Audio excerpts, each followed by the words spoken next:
movements. Just pay attention on that. We're going to go ahead and turn lanes on for 10 minutes of warm-up.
Welcome back to continuing coverage of the 2026 Desert Heat Doubles, inaugural event here in Sun City, Arizona, just outside of Phoenix. My name is Mike Flanagan on Inside Bowling, and glad you're with us here this evening.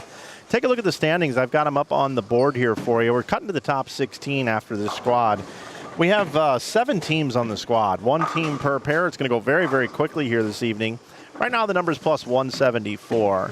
Realistically, this number is probably going to land somewhere around 250 over, 260 over, something like that. A little bit lower than what we were thinking overall, but the top 16 are going to make it into match play for tomorrow.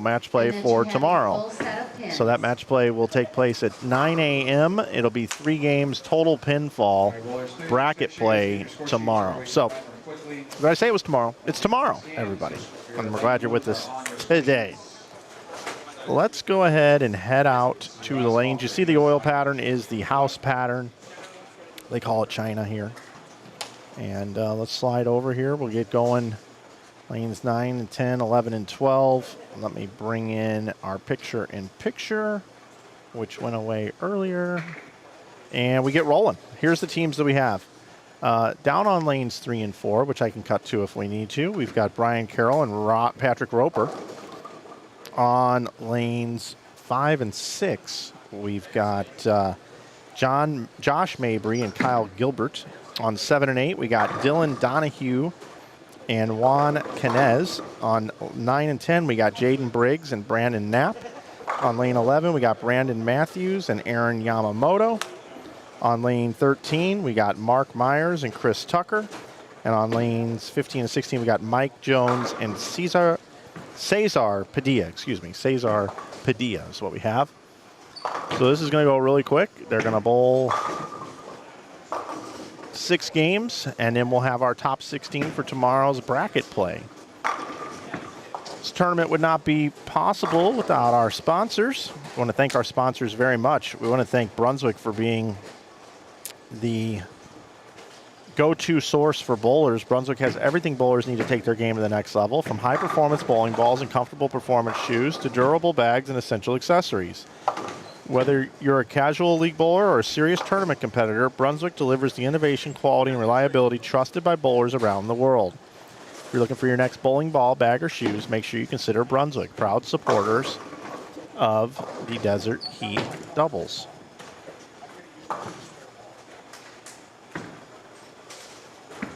In addition to that, if you're ever in the Phoenix area, I highly suggest checking out BroBQ and Dawgs.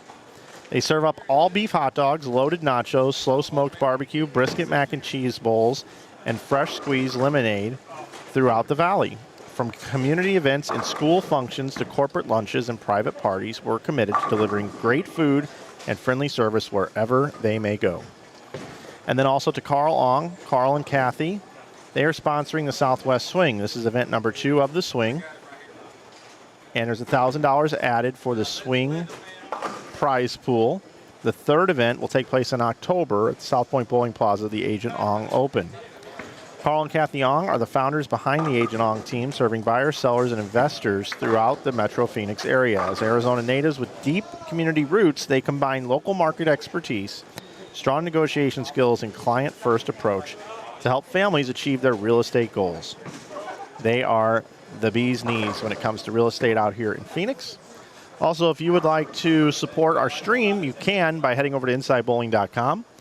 And you can save 15% with coupon code YouTube. That's year-round on all apparel. Oh, solid 9 bottom right of your screen. Not very nice. And we would love for you to come over and check out our apparel. A lot of you have purchased apparel from us. Also this week, we've got a special. We have a deal of the week every single week. I'll bring it in now.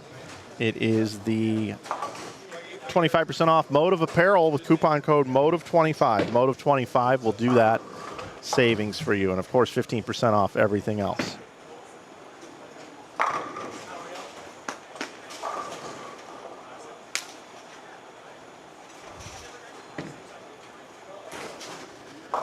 In addition to this, everybody, we've been talking about this quite a bit.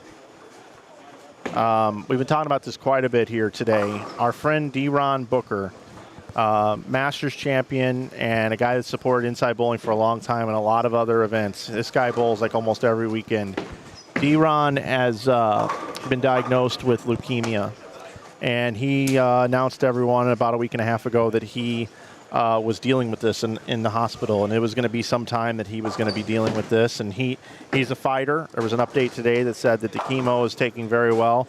But as you guys know, it disrupts your life completely when something like this happens, and there's a lot of medical bills that come along with it. So if you would like to donate to the GoFundMe that D-Ron has, that someone has made for him, you can. You can go find it over at GoFundMe, D-Ron Booker, and you can donate directly that way.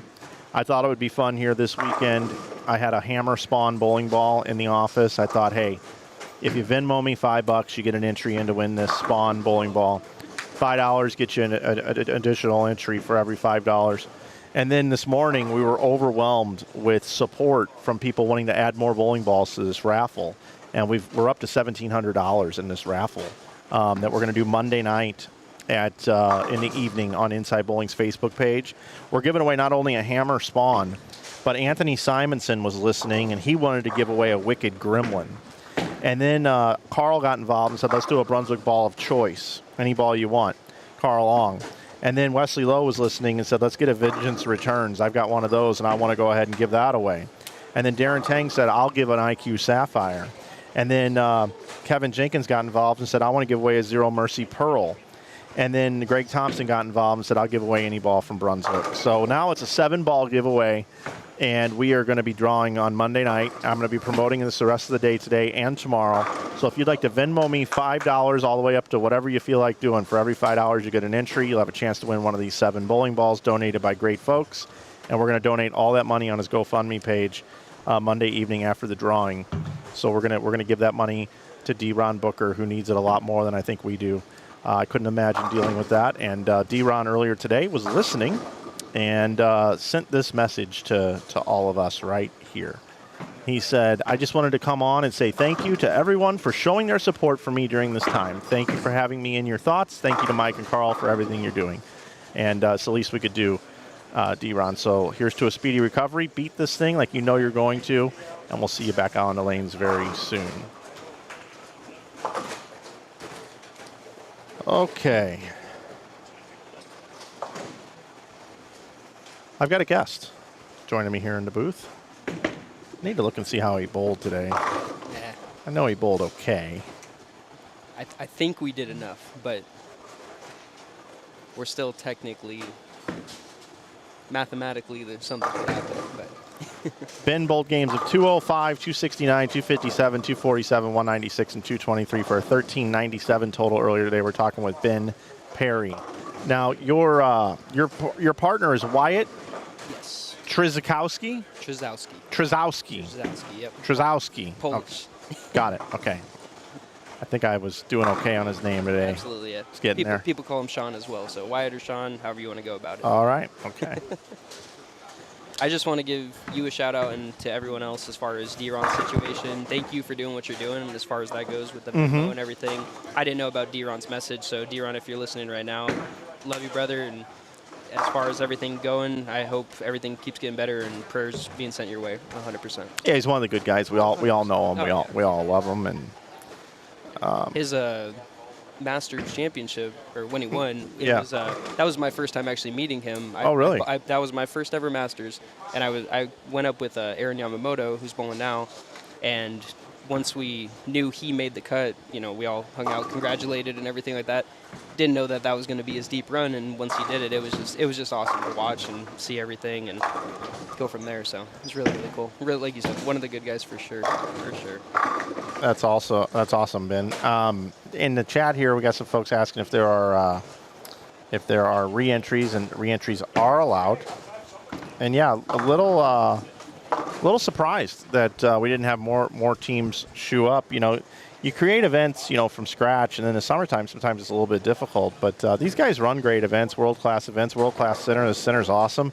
And we hope that moving forward in the future, they get a little more support. I understand that tournaments are a little saturated here and there, and everybody's got to pick their things to go and do. But talk about a nice environment and just overall good feeling the last 2 events I've come here. I was here last month as well for the Cactus Classic. I really like it here, so I suggest other people check it out moving forward in future years.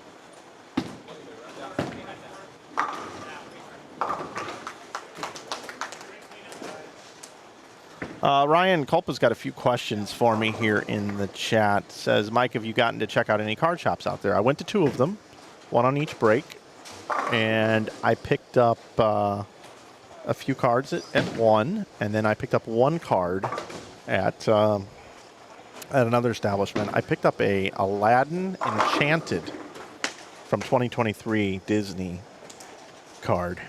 I know. Are you baseball cards more or less, or what's your? All of the above. Okay. So I'll tell you a quick fun story. Yeah. In March of this year, I think we were in Columbus, Ohio for the PBA, March or April. And when on the breaks, you run into the other bowlers on the card shops. Mm-hmm. So it was Jim Callahan and I were running around together, going to card shops. And Sanders and Graham Faw came in, and Tang and Vi came in. We all run into each other. It's just the way that it goes. And I buy weird stuff, Ben. Okay? Like, when I think about life and pop culture, I like to buy, like, Carrie Underwood autographs. She's our Dolly Parton. Yeah. Okay? I like Tony Hawk. Gotcha. Sean White. Pete Sampras. Rory McIlroy. Gotcha. Okay, stuff like that. Yeah, Yeah. Yeah. So I was in there, and Disney, Topps Chrome Disney stuff was coming out and stuff like that in 2023. So I was in there, and when I go, my budget is like $5 Gotcha. to maybe like $350. Just depends on what I see. Yeah. So I went in there, and they had a Topps Chrome 2023 100 Years of Disney Mickey Mouse refractor PSA 10. Oh, wow. Okay. For $200. Just in Columbus, you said? Yeah, in Columbus. Okay. So, they've got all kinds of, they got everything in there. Yeah. And here I go over there, and I'm like, I'm going to take that Mickey Mouse refractor. And then I bought like some other Disney cards Can I that ask they how had much you that bought were it for? $200. $200. $200. Okay. Yep, $200. And so anyway, so I bought this thing, and Sanders and Graham Fawn, those guys. I bought a couple Macklin Celebrini, really good hockey player guy. I'm a Sharks fan. Okay, so I bought some Celebrini rookies, but $10, $15, whatever. Yeah. But I bought this Mickey card, and I bring it home, and I just kind of throw it in my non-sport stuff. Okay. So I'm on Instagram like 3 days ago, and this thing comes across in my feed that says Disney cards going crazy or something like that. Okay. So I'm like, I'm going to go look up and see how much this card is worth. Okay. This card is worth $4,000. Oh my gosh. I bought it in March or April of this year. That's insane. Is that crazy? When you started going with it and said Mickey and PSA 10, because I got on a website, Best Card Breaks and stuff, and I kind of got into it a little bit. Yeah. Actually, because of Sean and his boss, John DaSavera, they kind of mentioned it to me, and I was like, I'm a Warriors fan. I'm a big basketball guy as far as that goes. And so I got in a break at one point in time, and it costed $300 to get the Warriors, and I hit a Steph Curry, I don't even know what the heck it was called at the time, but Ultraviolet. Okay. So it's one of the short prints. Yes, yeah. So I hit it, and I was like, this is cool. I sent it into PSA. I end up getting a 9 back and stuff, and I look it up, and it's a $900 card. Yeah, So now I'm holding on to that thing, but that also cost me $300. It didn't cost me $200 and turned into $4K. Yeah, so. right. Yeah. No, and you don't hit on all of them. So here's another thing I'll tell you. I was at a card show about 3 years ago, walking around, and there's a guy that's pretty sharp at buying stuff, and he happened to walk over to the booth I was at, and he asked the person there, "How much do you want for that Goofy Enchanted?" Goofy, Gotcha. Goofy. Yeah. I'm like. This guy wants Goofy. This guy's got like tons of sports cards. What the hell is he thinking about buying a Goofy Enchanted? So I had to look up what Enchanted is. It's kind of like their insert card, like a Kaboom or whatever. Absolutely. Enchanteds, whatever. So the guy passed on it, said, I might be back. So I said right to the person, I go, hey, I'll give you $70 for that Goofy. And she's like, done, sold. I'm like, okay, cool. So I took it, PSA 10, and like I looked it up at the time. It was like a $200 card. I'm like, cool. I went and looked up Disney Enchanted Goofy, the other day, $900 card. Jeez, man. So this early. You're making me change my thinking of what I should be looking into. Okay, but so and I'm going to talk a little bit about what I think is the next opportunity in a minute. Okay. All right, so Tom Brady stuff is going nuts right now. Michael Jordan stuff is going crazy right now. Kobe stuff is going crazy because I think what's happening is too many people have gotten into the card business. And they get in these breaks and everything on all the hype of all these rookies. Yes. So if you look at quarterbacks, Michael Penix has gone to almost nothing. Anthony Richardson's gone to almost nothing. Jaden Daniels got hurt and really went down in his value. Right. He could still be really good. Right. C.J. Stroud, big hype, a lot of money for his cards. He's way down. Yeah. So people are just kind of like, man, I don't know if I want to put my money into these guys that just may not work out. Right. So you've got a lot of money now switching over to the GOATs. Okay? And here's another thing that's starting to happen. By the way, 182, 244, 269 still left out on the board, and 234. A nice start here for these guys over here, which is Brian Carroll and Patrick Roper. These guys are all fired up to bowl too. They were talking to me beforehand. See any big scores down there? I don't. We have a 256. I'm not sure who that is yet. What lane? I think it's Chris Tucker, 13. Okay. I think he has 256, and Mark Myers has 239. I'm not too sure on Mike Jones and Cesar Padilla. I'm not sure where they're at right now.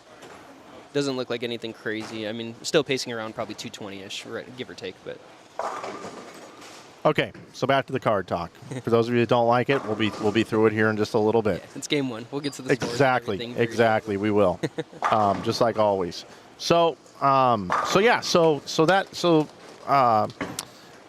now also baseball players and the major athletes are starting to go buy cards like on their rain delays instead of playing poker for thousands of dollars with the other guys on the team. Oh, yeah. Now they're leaving, going to card shops, and instead of playing poker with each other, they're buying sports cards.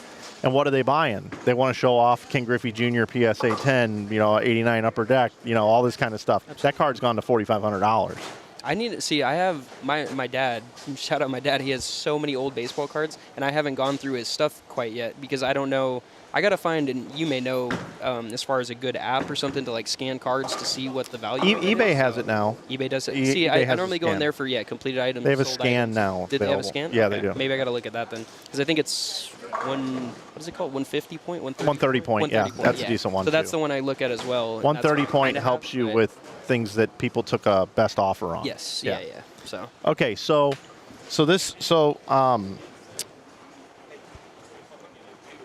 what was I Next saying? big thing you were going to. Yeah, I'm getting there. After the goats. Okay, here's the other thing that's happening. Big major athletes are going into sports card shops and spending 30, 40 grand in a whip. Yes. Guys in St. Louis, like Jacob Mizorowski for the Brewers. Yeah. He goes to the card shop. So does Bobby Witt. Whenever they're like got a day off or whatever, and Are they buying their own sport or they're going elsewhere? They're buying. I guess, or like it depends on what the shop has. Okay. Like if the shop has like a Jordan rookie or like they're buying that. They're buying wax. They're buying everything. Yeah. And what that's doing is it's driving up. It's really driving up the overall just value of some of these cards. Okay, so if Jordan's going crazy, Kobe, Ohtani, Griffey, obviously the Mickey Mantle, all these GOAT type people are going up, and if Mickey Mouse is going up, and if Tiger Woods is through the all these different ones. There is one sport that an influencer has not come forward yet and go, what's the most missed opportunity right now in sports cards? And I think it's hockey. Fair enough. Okay. You can go get Steve Yzerman PSA 8 Topps rookies for $40 on eBay.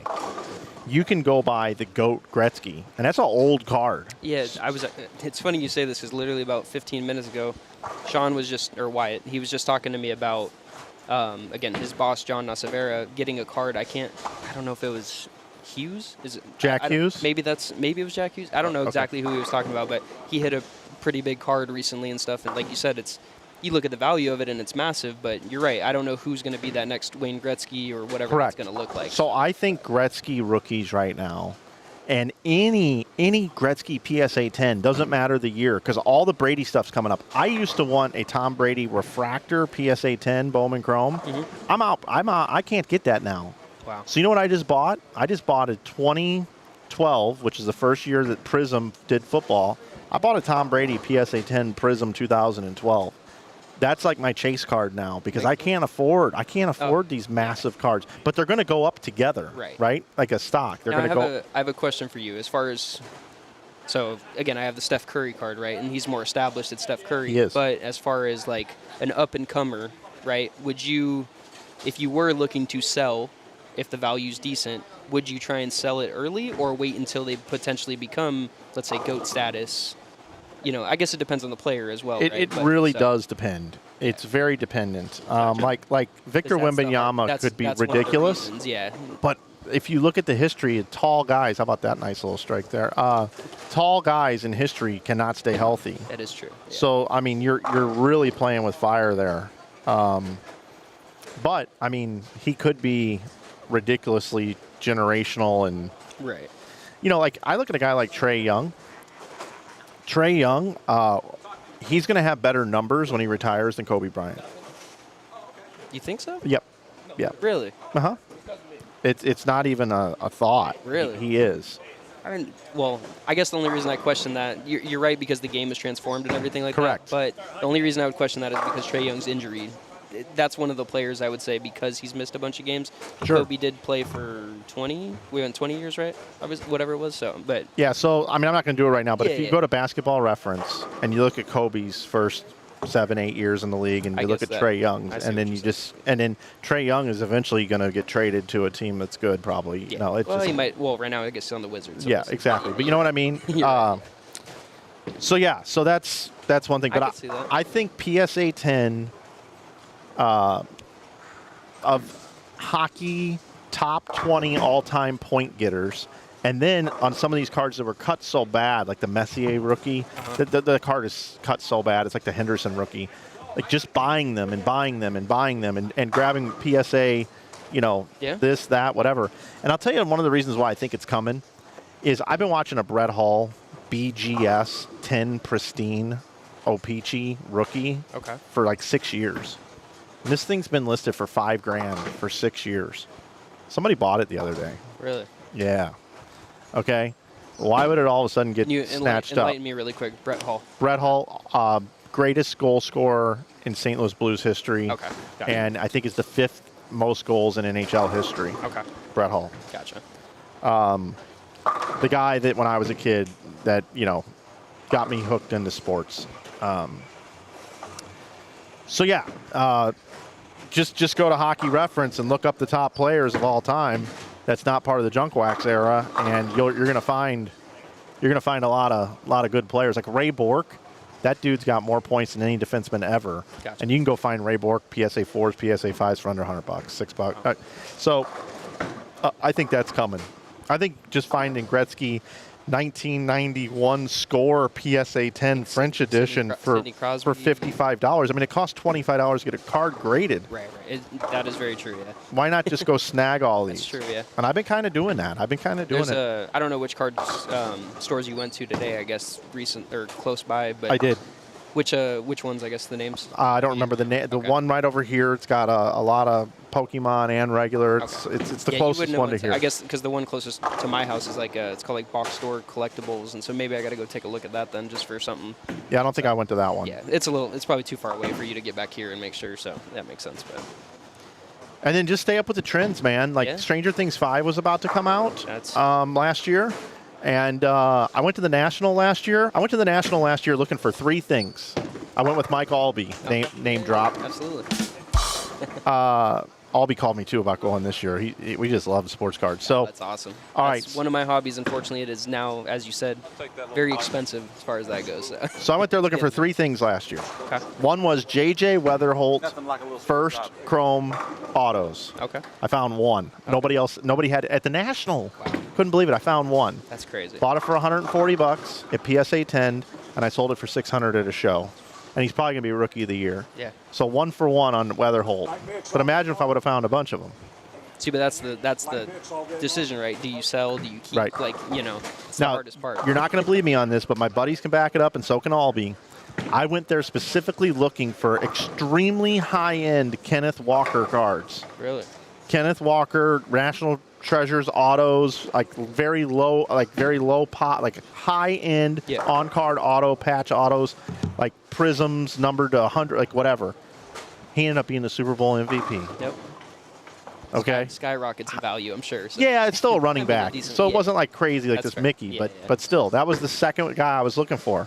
And nobody had any high-end Kenneth Walker. Nobody brought anything like that. Is that because you thought? I thought Kenneth Walker was going to have a big year. Wow. Okay. That's impressive. And then the third thing I went there looking for so who's next? Tell me. Was Stranger Things cards. I went there looking for Stranger Things cards, and I did get a few, and I sold most of them. And then I also bought some on eBay ahead of time, and those things have just gone through the roof. Oh yeah. Stranger I watched Things that whole cards. series. It was exactly like you said. So popular. So you just got to stay up with the trends. You got to look to see what documentaries are going to be coming out about certain guys and things like that. Gotcha.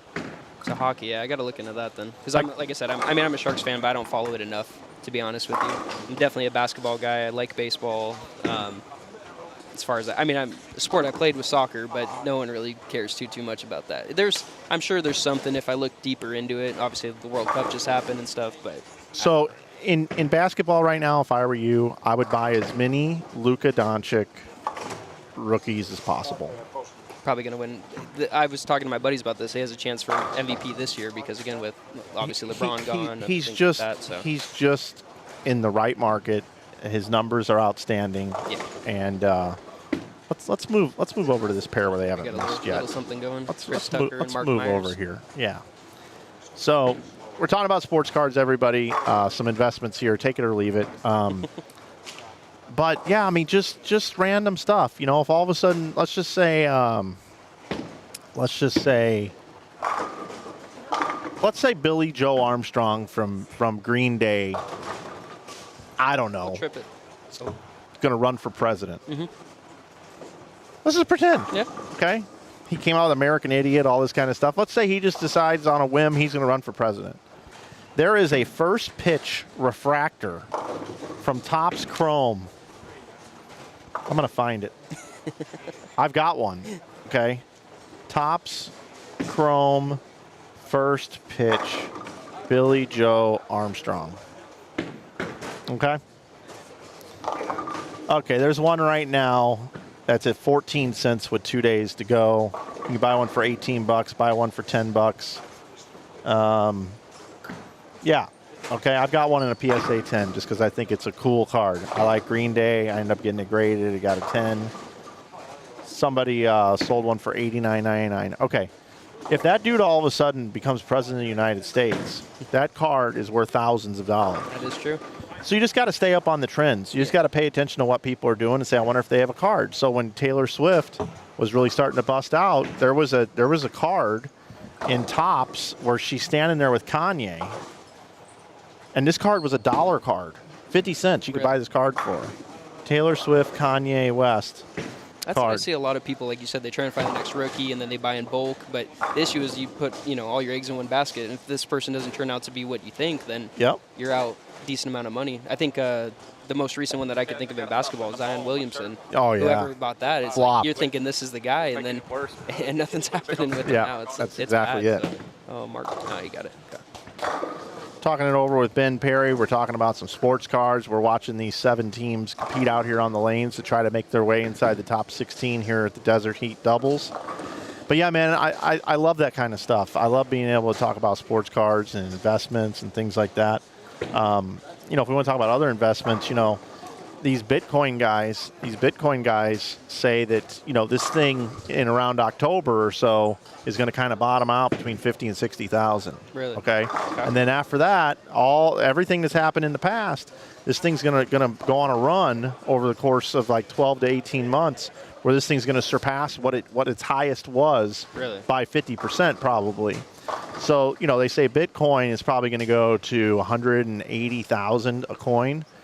And, I don't even want to talk about the guy that was telling me back in 2011 I might want to get a few of these for like $100 a piece. And I told him he was crazy, and I didn't believe him. I didn't know enough about it, and then obviously what happened, and I was like, okay. Yeah, so this is where we're at. So we don't want to be talking about that. Yeah. All right, let's see. I'm going to catch up on the chat room and see how many people we've lost. Really quick, I was going to say, do you have scores, I guess, for game one, or we're still working on that? Let's see. I feel like we probably have, just to kind of see. I'm sure we do with just 7 teams. Yeah. Let's go ahead and let's grab only Saturday, 6 p.m. Am I missing something here? Only Saturday, 6 p.m. As of Saturday, 6 p.m. I don't think I have them yet. Oh. Maybe he's waiting a little bit. I don't know. Could be. Just... Maybe he's working on what he's going to do. Yeah. Okay, no scores yet. We'll have them soon. I think we saw the highest game. Yeah. 500. Yeah. Looking at that. These guys are bowling good right here. All right, let's catch up here. Let's see. Mike, sure do appreciate everything you do for the game. I'm watching from Roswell, New Mexico. I was talking about aliens earlier today. Might you have a list of bigger names who will be bowling the New Mexico Open? I also bowl at Mike Fagan's new Artesia lanes. I don't. The Lucky Larson's going on that week this year. There's going to be less big-name bowlers at that event, more opportunity for others. We are looking for a big contingent of 55-plus bowlers to bowl that event because they get 8 pins a handicap a game. Also, females get 8 pins a handicap a game. It's a Euro-type event this year.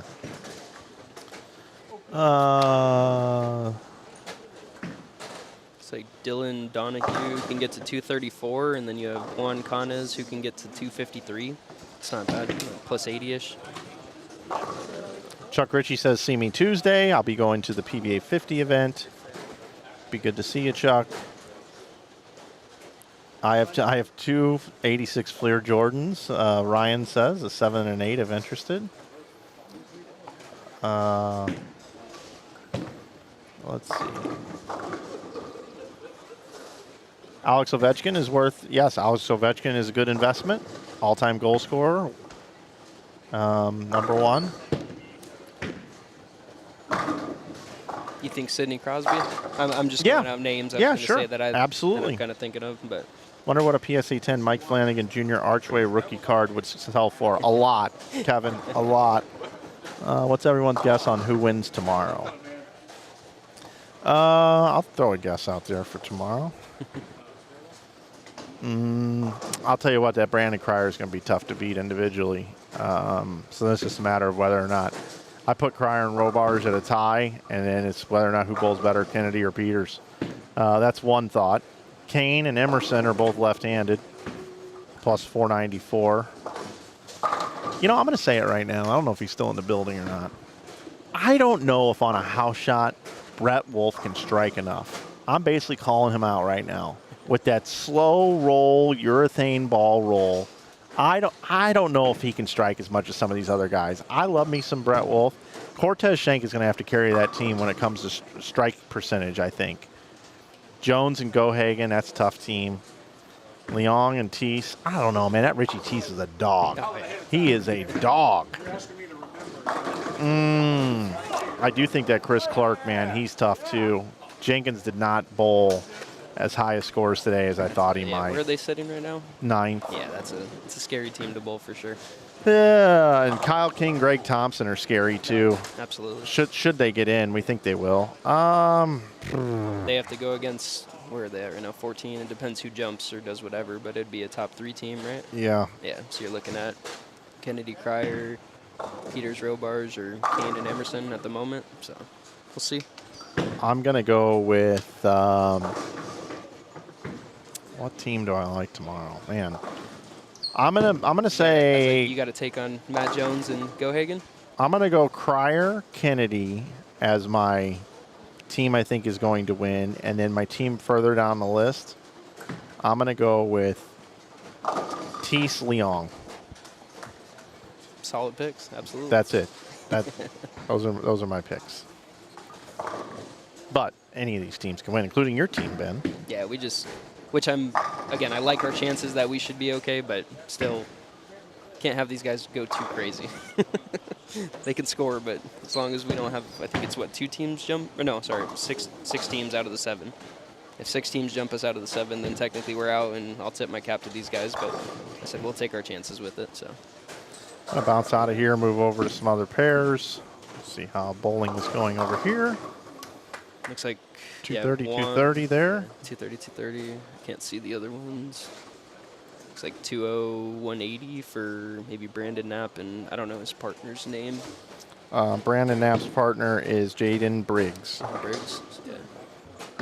Not sure. Yamamoto and Matthews. Not too sure. Doesn't look like too many strings, but I think it's not bad for Chris Tucker and Mark Myers. They can get to still what, 278, 240. Ryan Culpa is going to look around for some PSA 10 cards and bring them to me as a gift for holiday doubles. Buddy, wow. That'd be amazing. Well, Ryan, I'll be there as well, so keep me in mind. Just you can throw me whatever you got. So I'll be going up with Calvin again. We bowled last year. We got a check, so that was cool. But that was the extent of it for us. So My goal with sports cards is to try to get 100 cards worth $1,000 or more. That sounds insane. It's one of those feelings though. It's like having that Steph Curry card in my back pocket. Oh, it's so cool. $900 and stuff. Yeah. And I mean, trust me, I'm a collector as well. I'd love to get into it more, but like we talked about, everything unfortunately costs so much money. So, but as you said, if you can find some $5, $10 gems and just certain cards just look cool in general, and if you like the player or like the team, then why not chase a couple of those? So there was one of those. I don't know if it was from a Walmart thing or a Cooper Flag like negative looking card, and I loved it, and I should have picked it up at one point in time. And obviously, it's Cooper Flag, so it's who knows what it's going to look like. But I believe he got Rookie of the Year over Concanipple. Yeah, so we'll see. But Yep. 203, 214. Interesting. Yeah, not crazy scores other than Even down here, Mike can get to 210. Caesar can get to 211.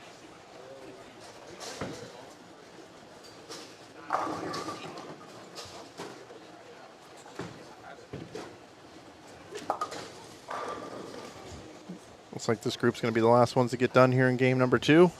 Talking it over with Ben Perry, I'm Mike Flanagan. Thanks for watching today's Desert Heat Doubles C Squad qualifying.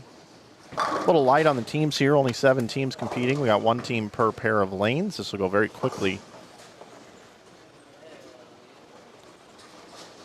About 20 minutes a game. There you go, Mike.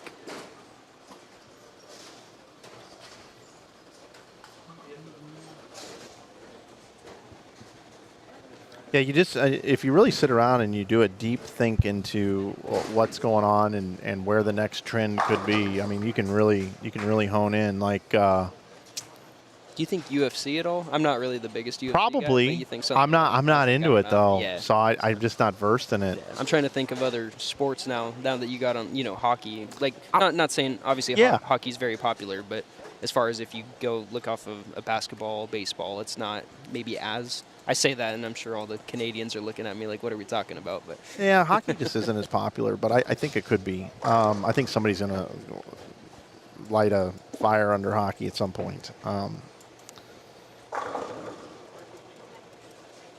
NASCAR, of course I've got a Jeff Gordon PSA 10 World of Outlaws sprint car card.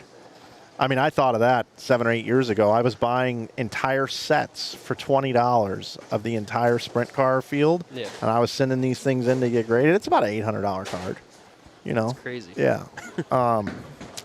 It's like you said. I mean, everyone has their hobby or what they like, and so as long as someone wants the card, there's a audience for it, and then call it good. So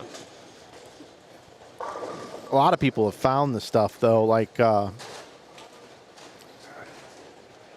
They're just iconic characters, just over time. Going back to Disney, it shocked me when I was on that website, Best Card Breaks, and I saw like a Disney, rip or whatever they were doing, and I'm just like you said, there's an audience for everything. I was shocked, and then you're telling me about this Mickey, and I'm like, hey, $4,000. It's crazy off of a $200. That's a great investment. So. Okay, here's one. There was I think it was in 1985. Transformers had a sticker set of cards. Really? And I think you can get the whole set for about $600. And if you get, you look at the best ones, you get them graded. I think I don't know what Optimus Prime goes for, but because I mean, there's I guess what I saw as far as the card stuff going, and I'm sure you saw it. Pokemon blew up as far as that goes. I don't know enough about. I mean, I love Yu-Gi-Oh as a kid, and I still have a bunch of cards with that, but I haven't looked into it enough as far as that goes. But of course, I had my Pokemon stuff, and I looked into it, and I had like one first edition, like little Charmander, but it wasn't anything crazy. Of course, you get it graded. Who knows? But there's some of these cards. I don't even PSA 10 Charizard's going for $500,000. Yeah, it's insane. It's ridiculous, but. Yeah, like I'm looking here. Let me see if I can find it. It was 1985. There's a 1985 Hasbro Transformers Optimus Prime #1. It's an orange card, and let's look for a sort by. I don't know. It says. All right, let's try this. Let's do this. Let's just put this one in.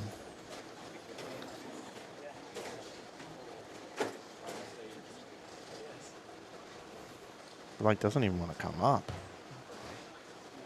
Card.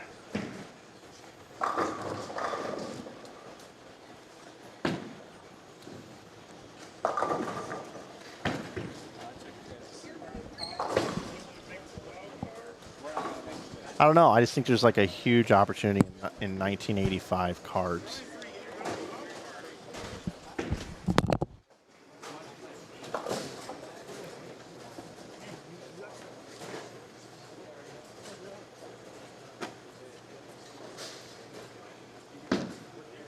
Looks like we got the scores are about to come in.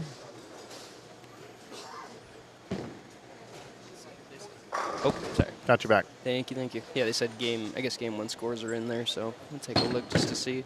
Maybe even game 2 at this point. look and see who's doing something here. All right, back on this Optimus Prime real quick, and then we'll get that. No worries. So there's not many sales on this. Like, I don't even know if there is a 10. But an Optimus Prime rookie card, I mean, how many movies have they made about Transformers? And then you can still buy Transformers at the store. Like, Optimus Prime isn't going anywhere. That's true.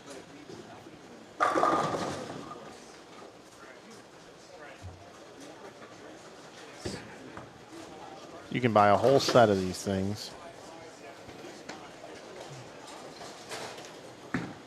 I don't know. It's a little difficult to find. But anyway, you can find them. That's another thing. If it's hard to search and find, it's even better opportunity. That's true. All right, let's see what scores we got in here. I'm also going to move out of here so we can see more players. Game number 3 underway. And Saturday at 6. Here we go. Let me bring this up.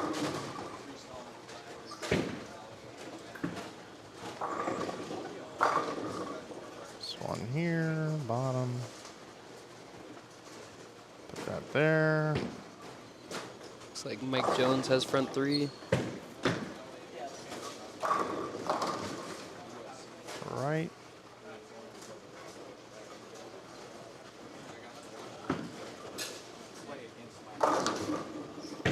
And here we go. There's the oil pattern, and there's our score so far. Plus 141 for Myers and Tucker. Mabry and Gilbert plus 112. Donahue and Canez plus 91. Carroll and Roper plus 59. Briggs and Knapp at plus 12. And Padilla Jones at plus 10. You would think they would bowl a little better.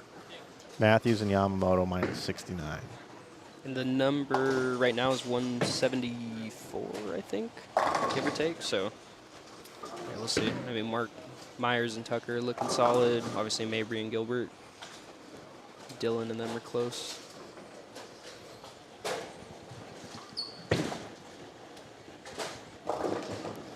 And I didn't realize this, but Brett Wolf's birthday is tomorrow. It's tomorrow? That's what I'm being told here in the chat room. He's going to be 50 tomorrow. That's good to know. Yep.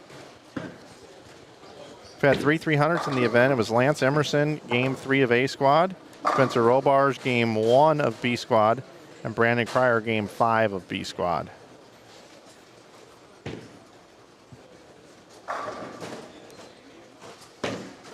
I'll be honest, I definitely set the over-under for 300s a little higher as far as after we found out it was on house. But it hasn't played as easy as people thought. I could definitely say that after bowling on it. So. Right. But it's good. I mean, I'm shocked. Obviously, I was hoping for a little more people on this squad just to see what happens, but it is what it is. We'll see. I was watching a Mickey Disney refractor, the same card that I have, in a SGC 10, just sold for $21.80.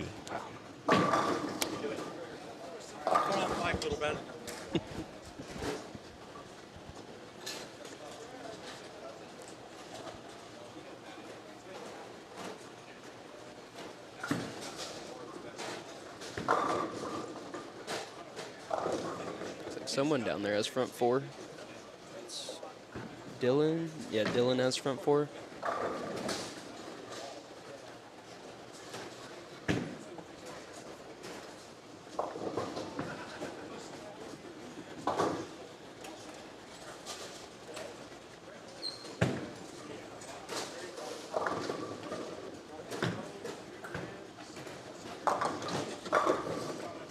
That's a good shot from Mike Jones. Just wrap 10.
Looks like Dylan Donahue, I think, on lane 15 has, it's either front 6 or front 7, looks like.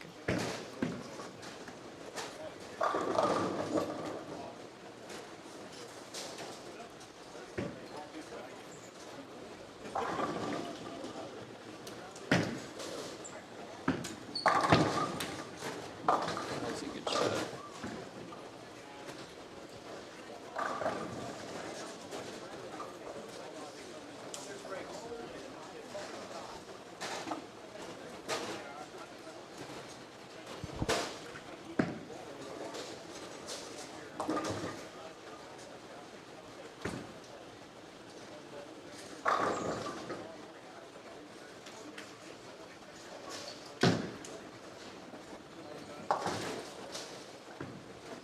Josh Mabry and Kyle Gilbert are still striking a little bit as well, pacing around 240, 250.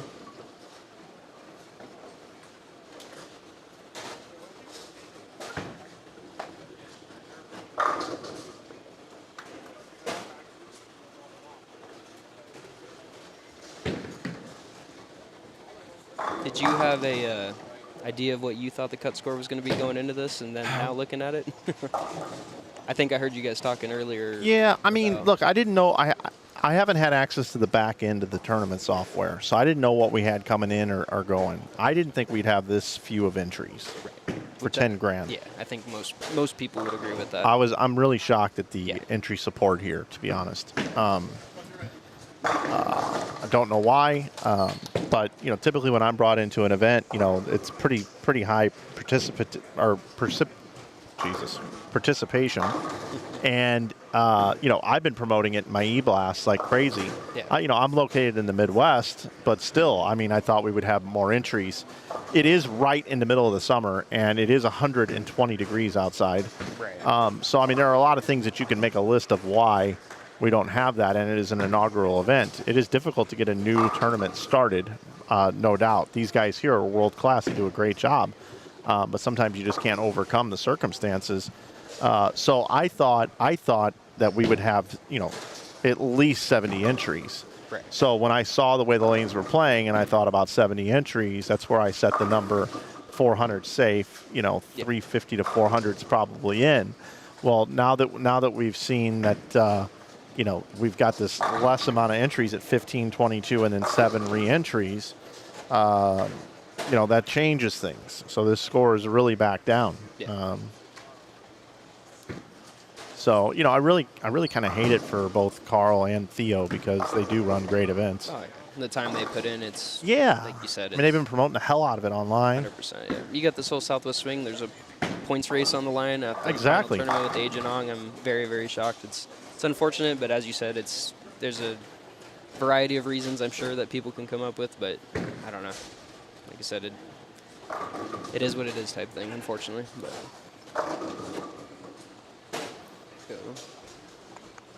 let's see if Dylan is off of his string, but I can't tell what he's pacing.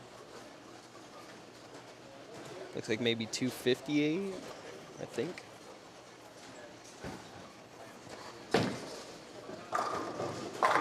What I do know, though, is we're going to have some great competition tomorrow. Oh, yeah. Tomorrow's going to be exciting for sure.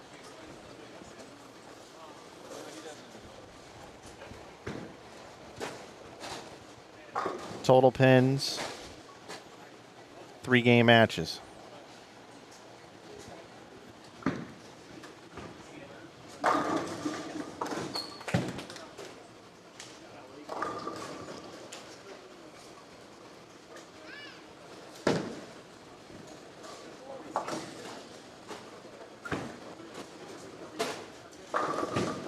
Good shot there from Cesar Padilla.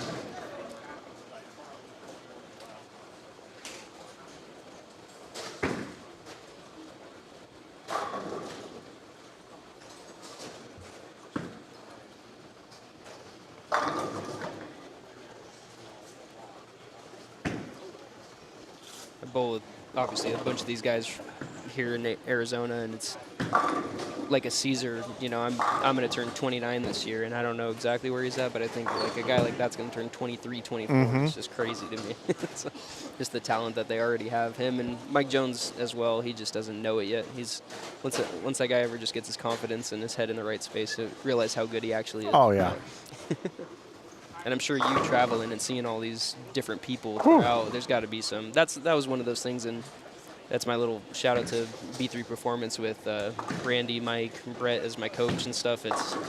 It's one of those things they told me, like, you got to get out there because there's people just as good as you everywhere else. You know, go bowl these other 10Ks in Texas and other places, and you realize, like, okay, yeah, you're good locally, but let's go see what happens elsewhere. And so, like I said, Absolutely. I went out to the Masters. It was my second year. I went out this year, and obviously scores were higher. I wish I had an axe or something like that on the left with me, but I did not. Should have drilled, apparently. But we grinded. Still finished way lower than I wanted, but these guys are phenomenal out there. So.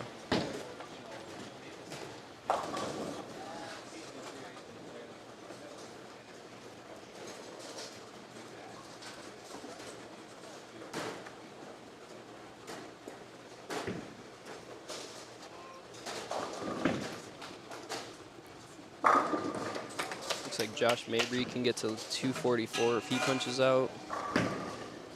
Kyle Gilbert right around 2-0.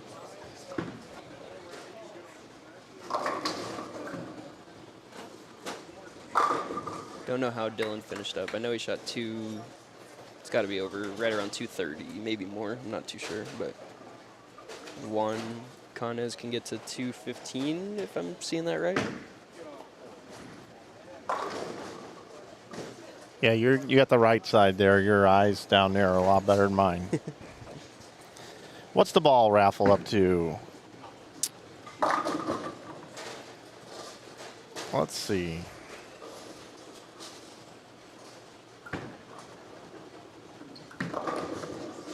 It's a big shot for Caesar. Yeah, Caesar and Mike are catching it pretty good. Get to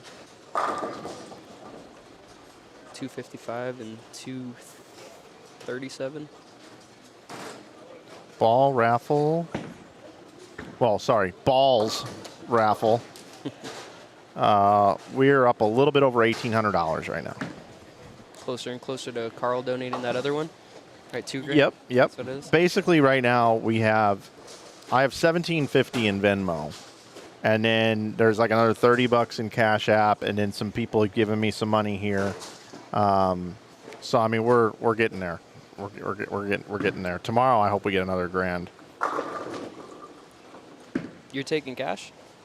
Mm-hmm. Oh, let me give you my donation right now. I didn't know you were going through that.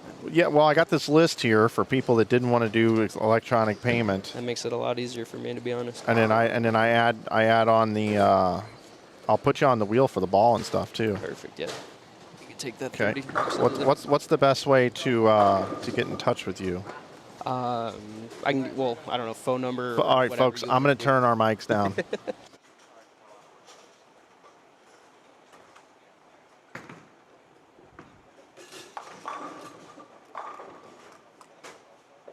All right, we're back. I got that taken care of. All right, Ben, thank you so much for that. Oh, absolutely. I cannot wait to do this GoFundMe donation, and it's going to say Inside Bowling Community. That's awesome. And chat room. Absolutely. It's gonna be. I don't know if it's gonna be the biggest donation on there, but it might be. Yeah, there's a chance. Yeah. Depending, I mean, like you said, I think tomorrow we probably have more eyes on it as far as people watching the bowling as well, Yep. and then who knows who donates or what it's going to look like. So it's for absolutely a great cause. Like I said, D-Ron's a great dude, phenomenal person. If anyone's thinking about doing it, just go ahead and might as well. Like I said, he absolutely needs it way more than we do for the situation other people are in. So.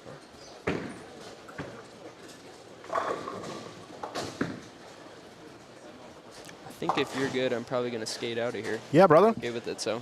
Yeah, thanks for coming by. Keep in touch with me on the sports card stuff Absolutely. too. I always, No, I'm here to call bowling and everything, right. but I love all this other stuff so much. It's just so much fun. Yeah, I'm definitely going to do some research, and like I said, hopefully by the time holiday doubles comes around, or obviously you'll see me at the Agenong as well too. So Yeah, and if you find something, and hey, I know bowling is bowling, but yeah, I mean, finding some rare bowling cards, like, I'll give you this before you go.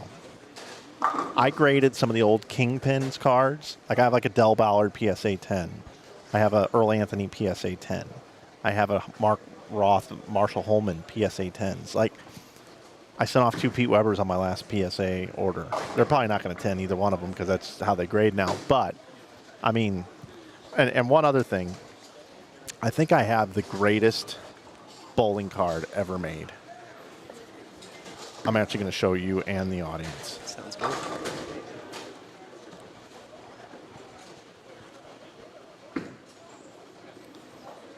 And you can be the judge. You can tell me if you think it's the greatest bowling card ever. So while I'm loading this up,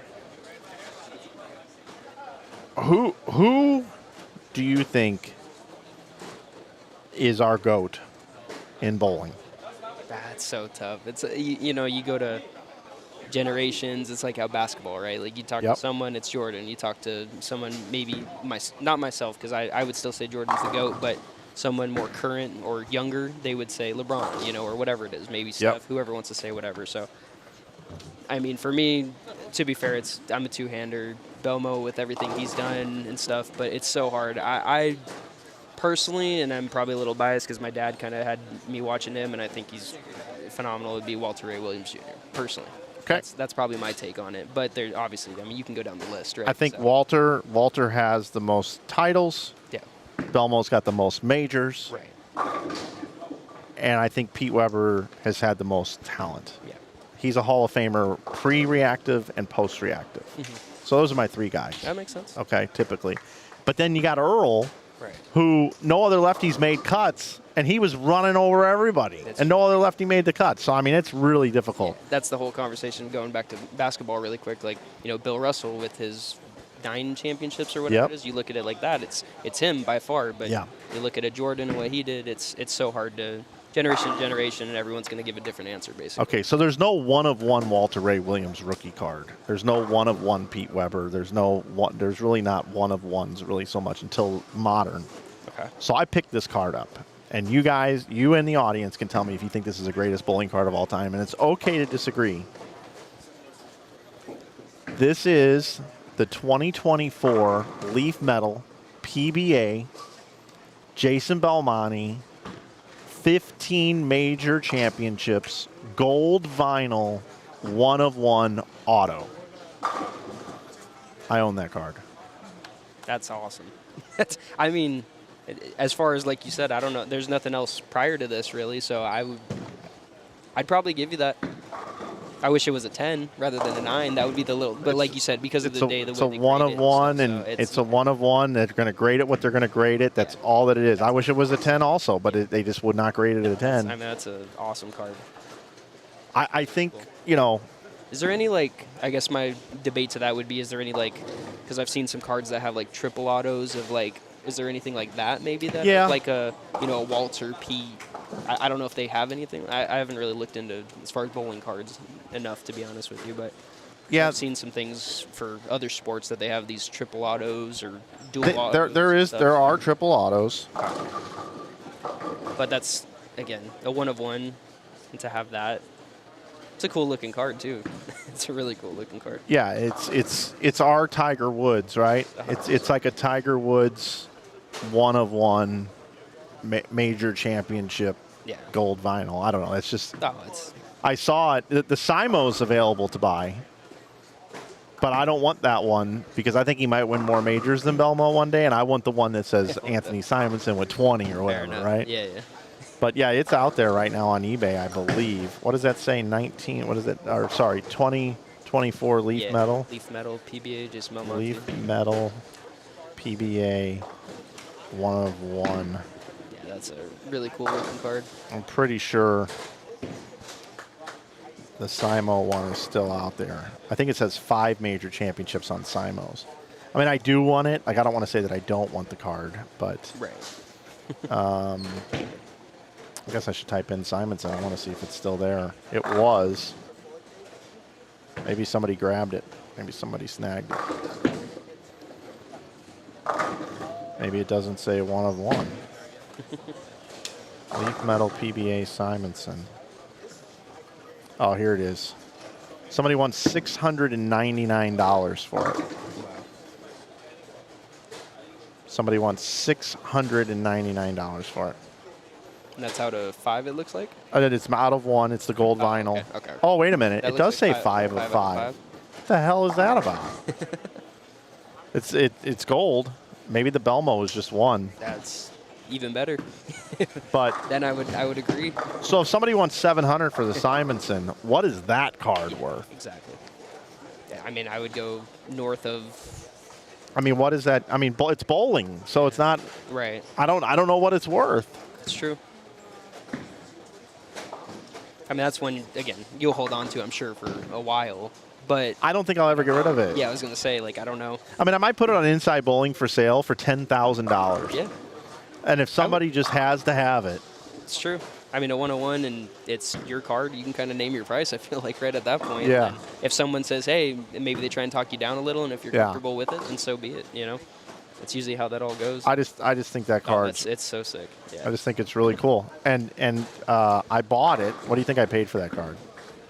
For a 1-of-1 bowling card, I would hope at least in the hundreds. On eBay. I would hope in the hundreds. And if you're telling me less, that's insane. But I'm going to tell you what I bought it for. I'm going to pull it up. I got to find it real I quick. was like, I get it. I mean, it's bowling, but again, there's got to be, someone out there that would. There's what I paid for it. I don't know if you can see that. Wow. $260.58. I could tell you it's worth a lot more than that. And it's like the most. And it was November 12th of 2024. I bought it on Halloween. Oh, wow. The auction ended on Halloween. I bought this thing. That's awesome. That's one of those gems, I feel like, because there's going to be someone. Maybe Belmo himself, maybe he'll want it. You got to talk to Jason. I sent it to him. You know what I mean? I sent it to him. That's how I had to go find the picture. Yeah. It's from me sending it to him. I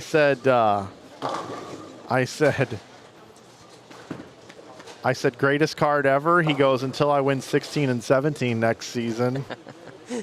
He goes, but for now, yeah, it's the best one. That's awesome. That's really, really cool. But that fits my obscure collecting, my Shaun 100%. Whites and my, I'll be honest. If I'm Belmo, I'd probably want to have that card just to say you have it. I mean, that's your own thing. You're right. I mean, maybe depending what happens in the future, right? If that's his last one, I don't know if it will be. Who knows? I don't want this to get back to him, but if he did contact me and say, hey, mate, I really want that card for my trophy case, blah, blah, blah, whatever. Yeah. I'm going to hook up Belmo. Oh, yeah. But I'm going to make him do something for me. When he comes stateside or something, I'm going to make him come to like one of my tournaments or something for a couple days.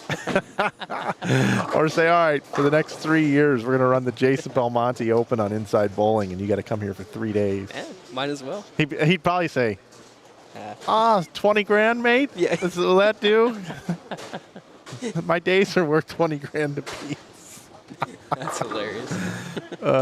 Ben, it's been fun sitting here talking with you, buddy. Absolutely. Thanks for coming in. Good luck tomorrow. I know I didn't pick you to win. Oh, no worries. So you can come up and give me a big pie to the face when you guys are holding the championship check. Hopefully we're the dark horse. We'll see what our matchup ends up, depending who jumps us, and then take a look at that and be here in the morning and have some fun. Well, I'm super impressed with your game. I was impressed with it at the Cactus, and wish you nothing but the best tomorrow. Thank you. I appreciate it. Thanks, buddy. It's Ben Perry joining me here in the booth. Got me to talk about sports cards for a little bit. It's one of my favorite things to do. And looks like we got scores after 3. I need to update my graphic. We are moving right along. We are in game 4. Ben has left. And let me bring this up on the screen. Here's where we're at, everybody, on our scores. Currently right now 157 over is Mark Myers and Chris Tucker. Josh Mabry and Kyle Gilbert are sitting at plus 153. You got Donahue and Knez at plus 144, followed by Mike Jones and Cesar Padilla at plus 69. Then you got Brian Carroll and Patrick Roper at plus 23. Briggs and Knapp at plus 16, and then you got Matthews and Yamamoto at minus 74. And then if we go and we look at all squads combined leading up to this round,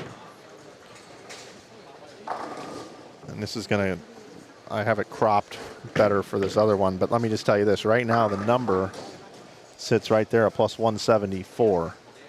So will any teams get to 249? I don't know.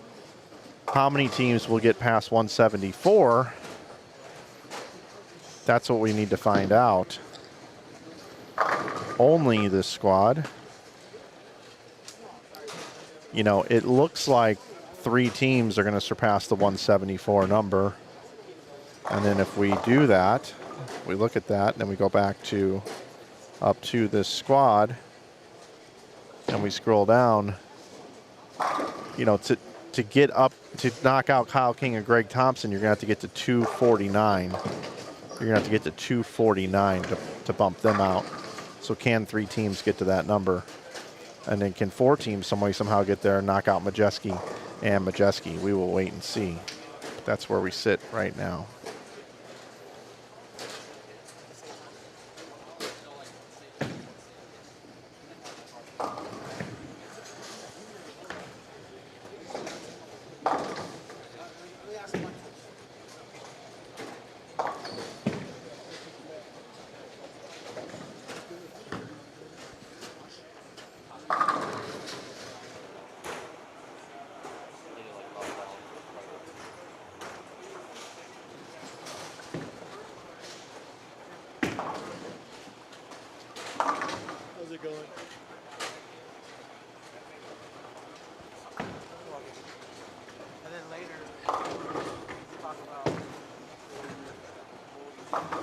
Joined now in the booth by one Josh Kennedy. Welcome to the booth, brother. Thank you for having me. You bowled today with Brandon Cryer. Brandon Cryer averaged, I think, 264.5. You didn't bowl too bad yourself, though. Compared to him, I sucked. 131 over for yourself. You bowled 263, 235, 258, 177, 195, and 203. So his last 3 games, once the lanes transitioned, weren't so good for you. It feels like, so this pattern is 12-1. I feel like the ratio that doubled, like they got so incredibly cliffy to where, you know, like if I stood in the same spot I was the first 3 games, or even had like, you know, a 4-board move left, it either goes 60 feet or it hooks super early and just goes to the face for a big 4. And then I would try to move left and keep my speed up. That didn't work at all either. I had to be very, very, very soft with my speed. That was the only way I could even get to the pocket. And anyone that knows me knows throwing the ball slow is not my A game. It's like my F game. So, yeah, I just feel like that that being right-handed, if you have them early, you almost have to like completely do something different after about game 3. Just the way they transitioned. You either got to ball down and stay on top of it and throw it harder, or you got to move in and figure out a way to shape it and not have it go dead straight when you miss left and hook immediately as soon as it goes right. Yeah, and my thing too is like I just try to get out of all the traffic that the righties are in, because obviously in this house, pair to pair is incredibly different. Like I went from 1920 to 1 and 2, and those 2 pairs were drastically different for me. Not to mention with my ball roll too, it does not help where if my ball sees the front part of the lane, then I'm donezo. Needless to say, though, you guys are not donezo as a team. You guys are leading the event by 1 pin. Wow. That's a shock. Yeah, by 1 pin. Peters and Robar's 1 pin behind you. That's no surprise, especially with Spencer on the left side. Spencer is no slouch to bowling at all either. And Spencer is one amazing bowler. As I actually got to witness him break the Team USA Trials 6-game record back in 2024 over at Gold Coast. So fun to watch. Then top of it, Jake Piers as well. Jake Piers, another really good bowler, especially with how smooth he is.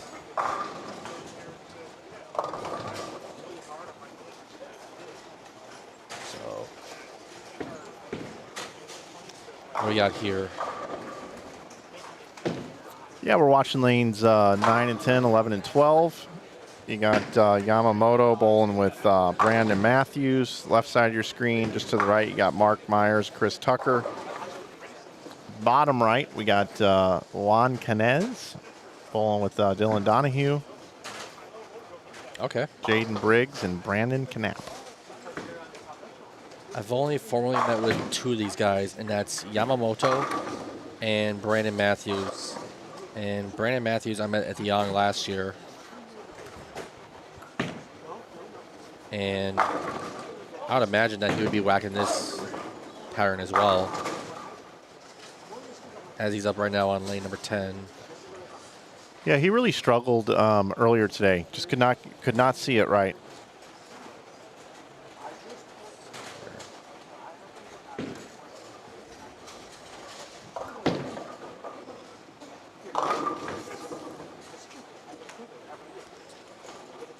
As he steps off, I want to see what ball he's throwing. Looks like a Gremlin Tour.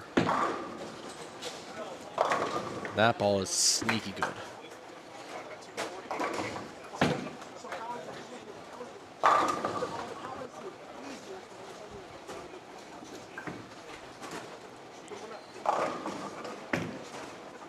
When I came in, the guy on lane 13, Mike Jones, I believe his name is, he had a gnarly look with that alert. And I was trying to like study off of that and try to take some notes for tomorrow at this point. So Ben was talking up Mike Jones. that looked really good on lane 10 there by Brandon.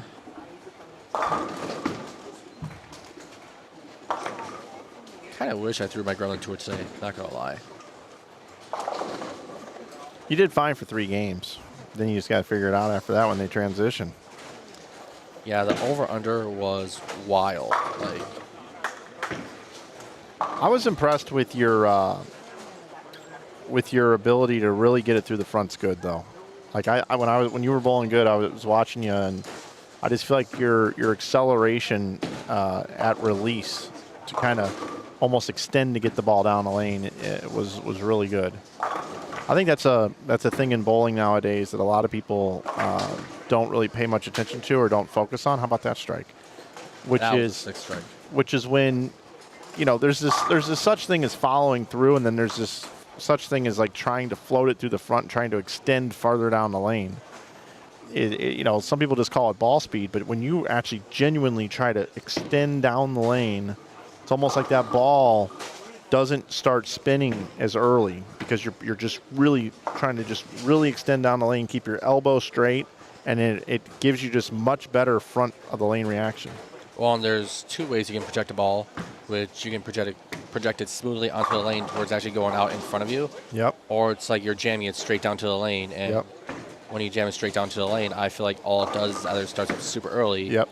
in like the first 5-10 feet, and you get unpredictable ball motion unless the lane actually calls for doing that. But knowing these panels here, knowing they hook a whole lot, I just kind of thought, okay, as long as I can just get the ball down lane, whatever happens, happens. And I was kind of shocked at that too, because back at home, shout out to William Jones, because he's the one that told me that I kept digging my ball into the lane and telling me that I need to kind of get it through the lane better rather than into it. So worked on that, and I will say I was kind of shocked today by that, not gonna lie.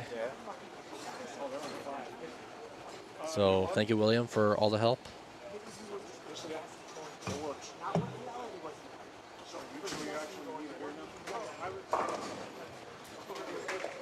Three, 6, 10 covered, as that was my only missed makeable today. Was it? That was my only missed makeable. I also made back-to-back splits in game 4. Baby split and 210. Talking it over with Josh Kennedy. Where do you live, Josh? I live in Minnesota, so take like the Minneapolis side of the Twin Cities. Yep. Go about 15, 20 minutes north. I'm in Blaine. Okay. So that little suburb up there.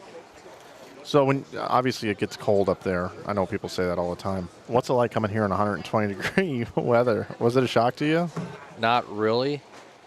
So I've been to Vegas in the summer, which Yeah. is 4 hours away. Yep. So the hot weather there hasn't even surprised me one bit, knowing how hot it gets in the southwest area.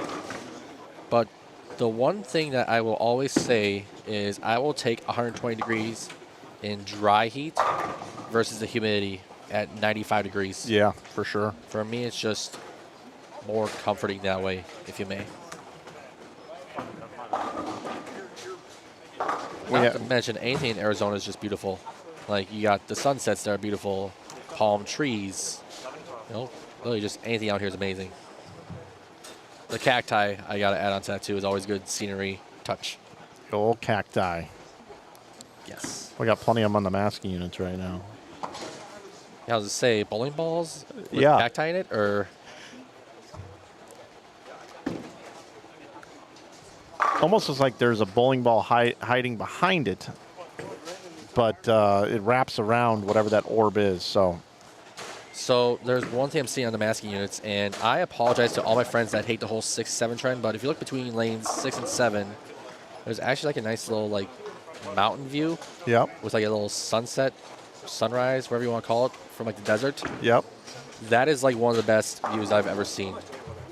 Like, I'm all about good sunsets, sunrises, and a good mountain view. It does look good. Now, if you have like a little river in front of it, that would complete the picture perfectly. A little water would help, wouldn't it? Oh yeah. It's not summer if you're not on a lake. Over here on lane 3, I'm going to ask you this. Take a look at this masking unit here. Is there a little bit of water there above lane 3? It looks like a little creek to me. So yes. Looks like there's a little bit of water in there. Yep. Let's try to zero in on it here. I think that's water, bro. Yes, it is. It's the water as Caesar throws a good strike. Pretty sure that's water.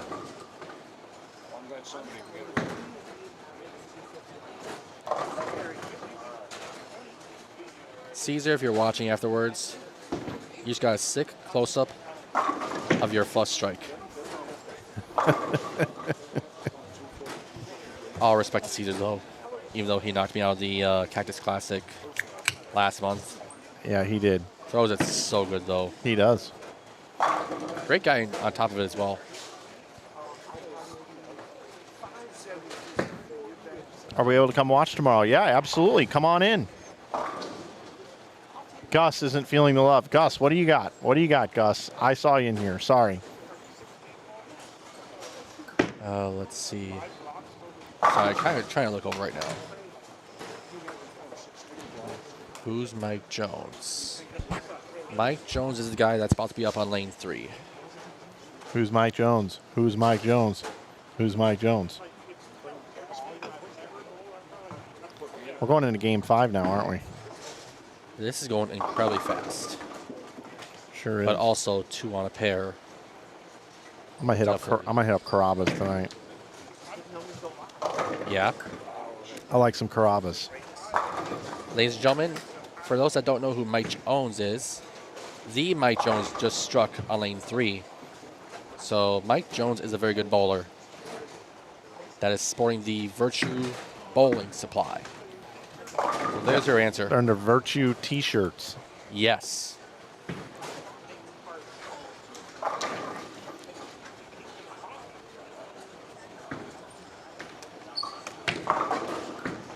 Whoa.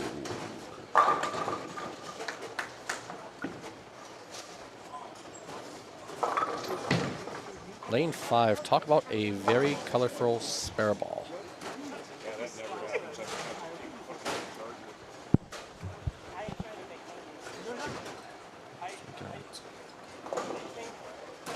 There's quite a debate going on over here to the right between Carl and Greg Thompson and Cryer. I know we were talking about the fact that we only had 44 teams here. Or no, he had only 44 teams. Yep. Versus the potential 108 max. I know we asked Carl a question regarding payouts. Like, will there be any potential changes because of the shortage of entries? My question on the way here was, besides the fact that this is the first year for the doubles, what could be the other reason that caused this shortage? Because Nationals was done last weekend. Yep. Trying to think, is there some sort of regional or something that could be in town that people want to bowl instead? Because we thought this would be a full field. Yeah, I mean, it should have been.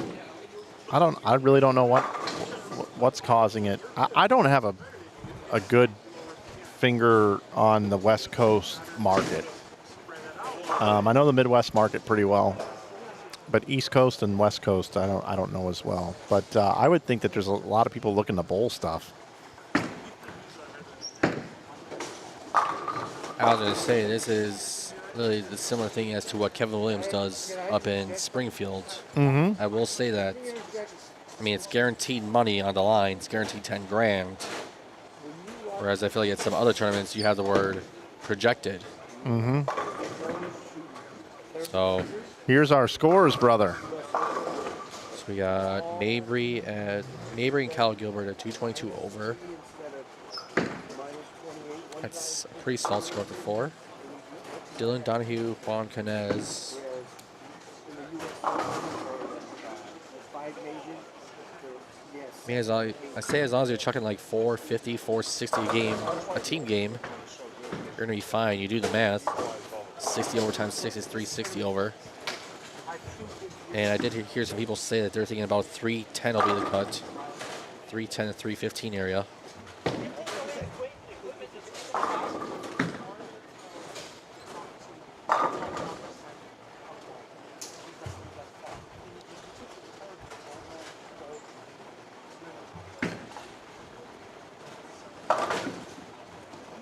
Definitely see scores drop off that game 3 mark when that hit to transition starts to hit, I feel like. Definitely. So 43 feet, 24 and a half mils. I feel like 24 and a half in my eyes is awfully light nowadays. Yeah, it seems that way, doesn't it? Yes. Because now any tournament I go to, I'm used to seeing anything that starts with a 3 in front of the volume.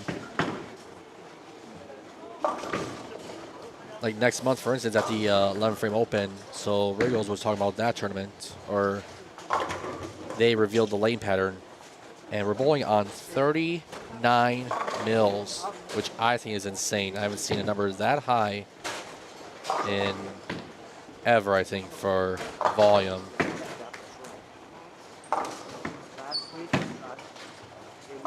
It's a bunch. Now I'm saying it this way, it's like we're going from 24 to 39. I gotta really, really get that slow roll out of the cage.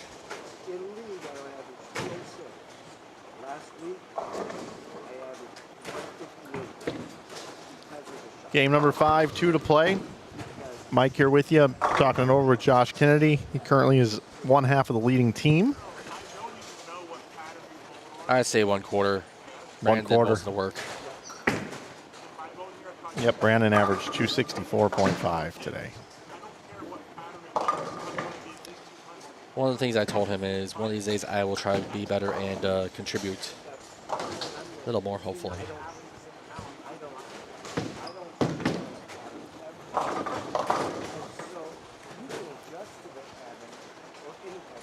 And when I'm still asking who Mike Jones is, well, he's up on lane 3. I'm going to be egging that one for a little while.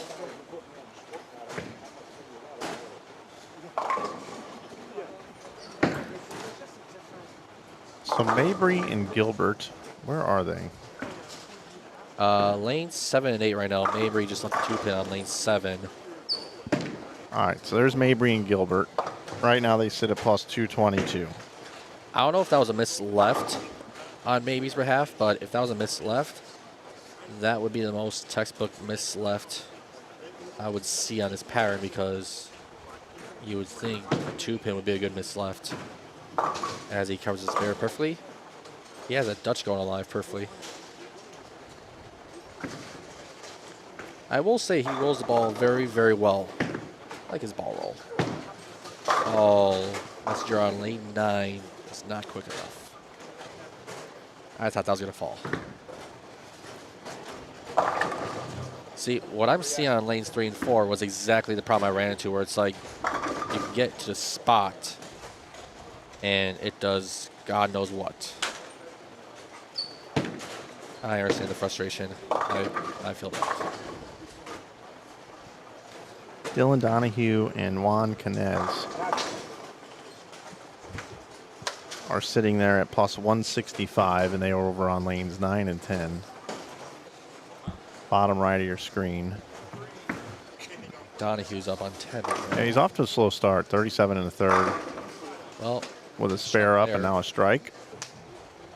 So you got 237 max along with 258 max. So they punch out 95 over as a team would be a great addition to their score. Mark Myers and Chris Tucker bowled 383 the last game. They've fallen to plus 140. Ooh, the Skulls spare ball on lane 5. I haven't seen one of those in at least 10 years.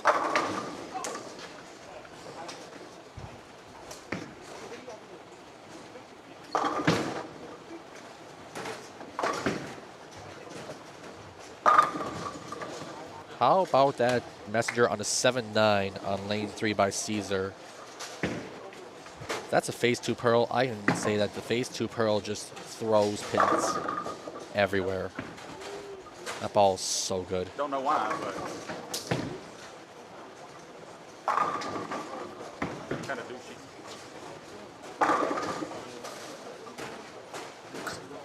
What else do we got here?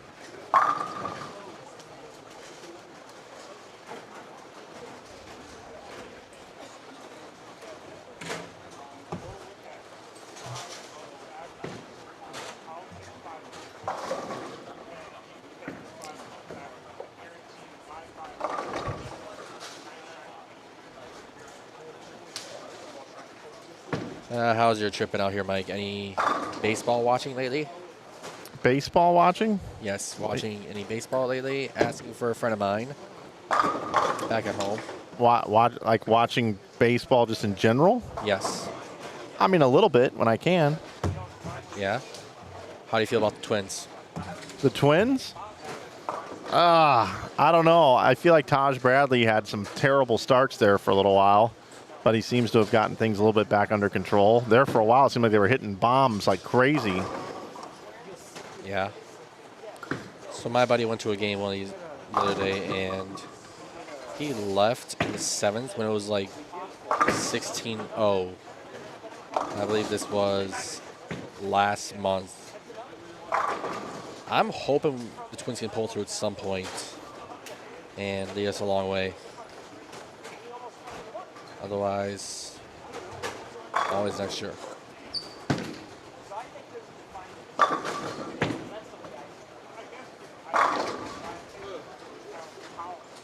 Caesar 10th right now on lane 3. They can get to 84 over this game. Ace. Or no, I lied. 74 over for the game. 45 and 29. All right, I guess they're going to have Brandon come in. Josh, it was cool talking with you. It was great having me in the booth. Bowl good tomorrow. We're going to try. All right, buddy.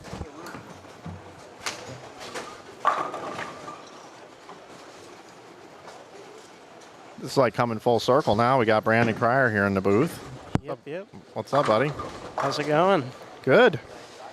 You mauled him today.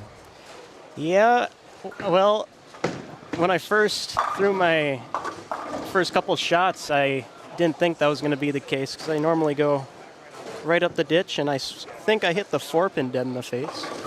But no, it was a good day.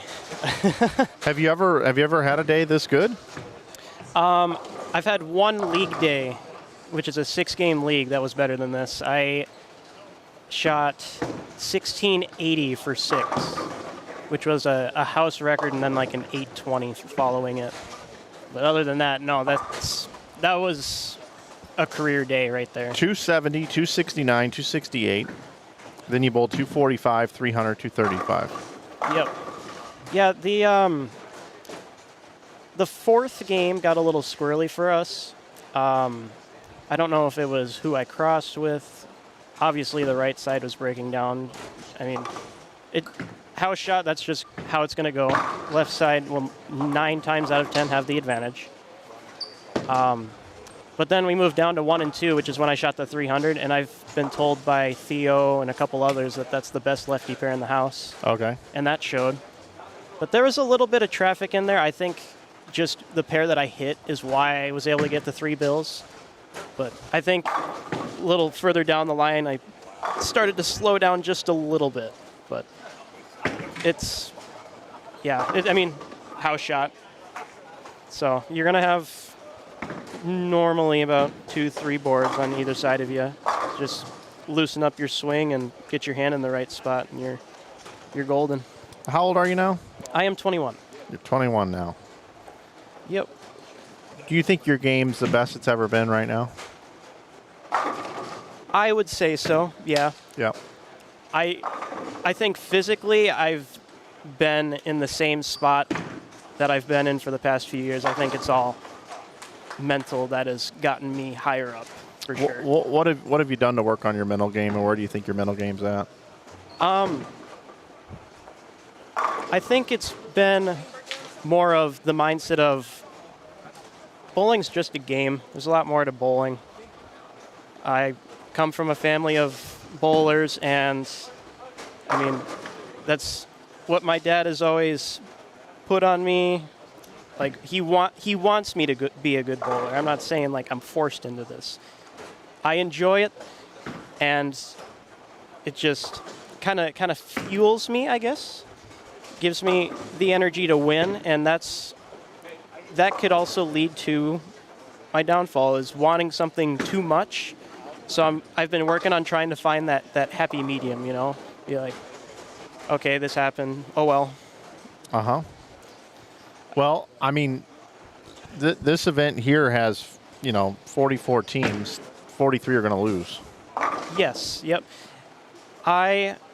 Anybody can win in this tournament with there being a house shot out there, and anything can happen, especially with it being match play or bracket format. Yeah.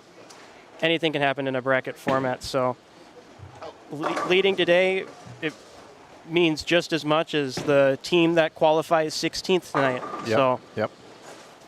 The good news is it's 3 games total pins, so. yes, that is true. Better than a 1-game match. Yep. That's a whole different characteristic.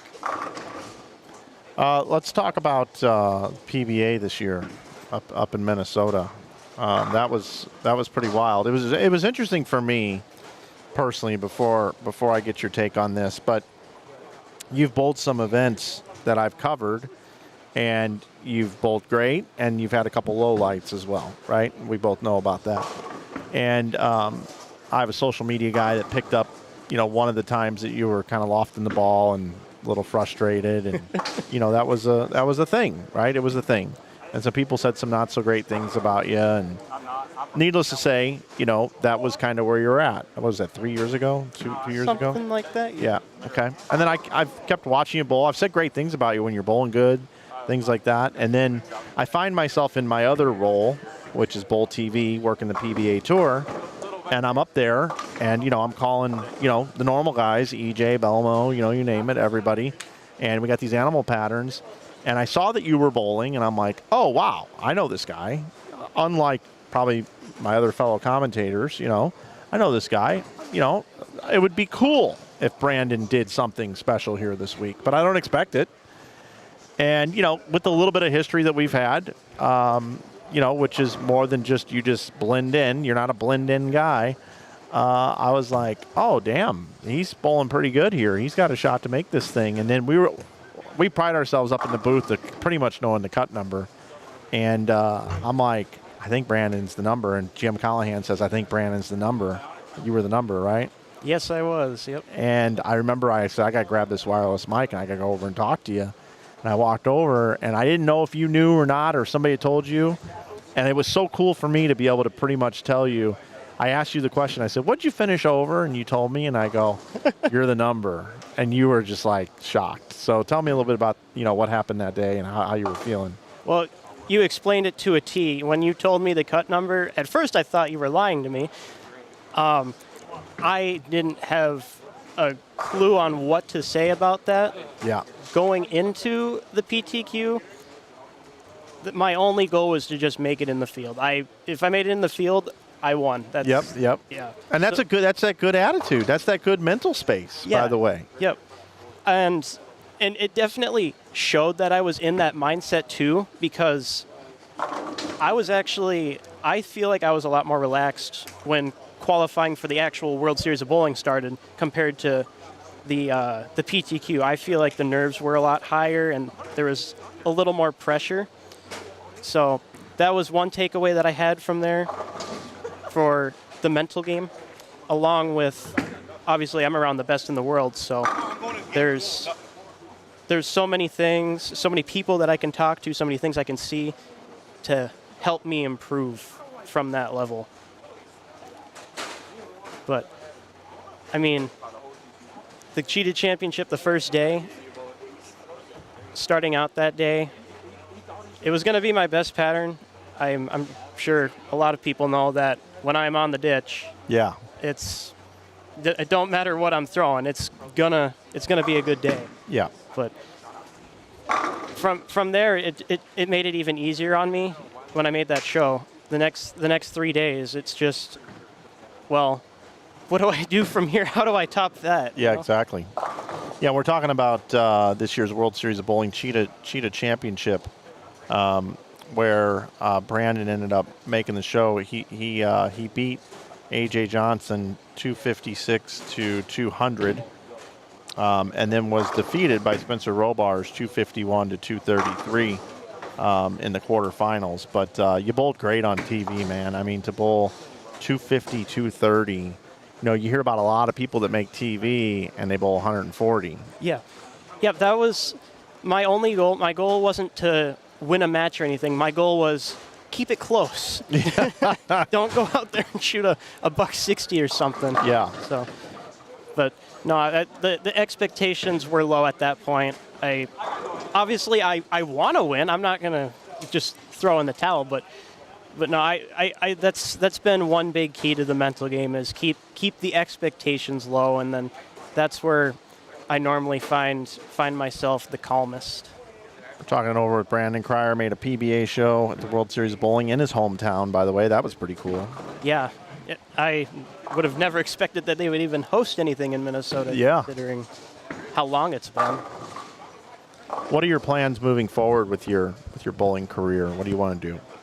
So, since I made a show, since I put a good bid in at the World Championship, I was 50 out of the number at the World Championship. I want to do a couple more tour stops. I want to do more regionals. Up to that point of the World Series, I never even bowled a PBA regional. So I want to go bowl more stuff. Josh has really helped me, Josh Kennedy. He's really helped me find more tournaments to bowl, this one included.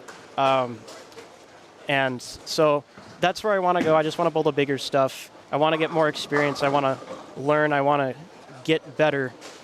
And then, see where that takes me from there.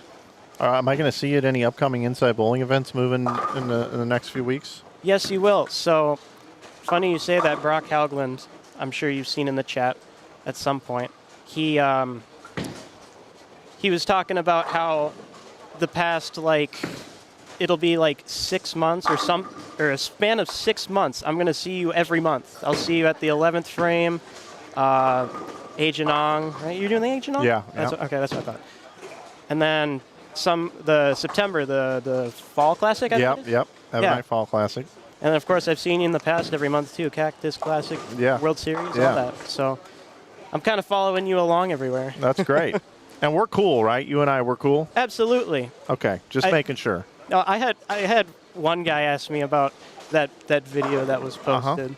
They're like, "Do you not like that guy now?" I'm like, "No, actually, I'm kind of happy that he posted that, because a good example too is people that go and watch a PBA event that only see what happens on TV, they get to see all the other emotions that come out of a PBA event rather than what's just on TV. And I think that video is also another good example of that, too.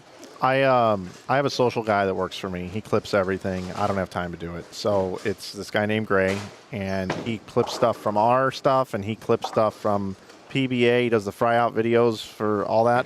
I don't do any of it. He doesn't send it to me to proof. He doesn't ask for permission. He has the green light to do whatever he wants.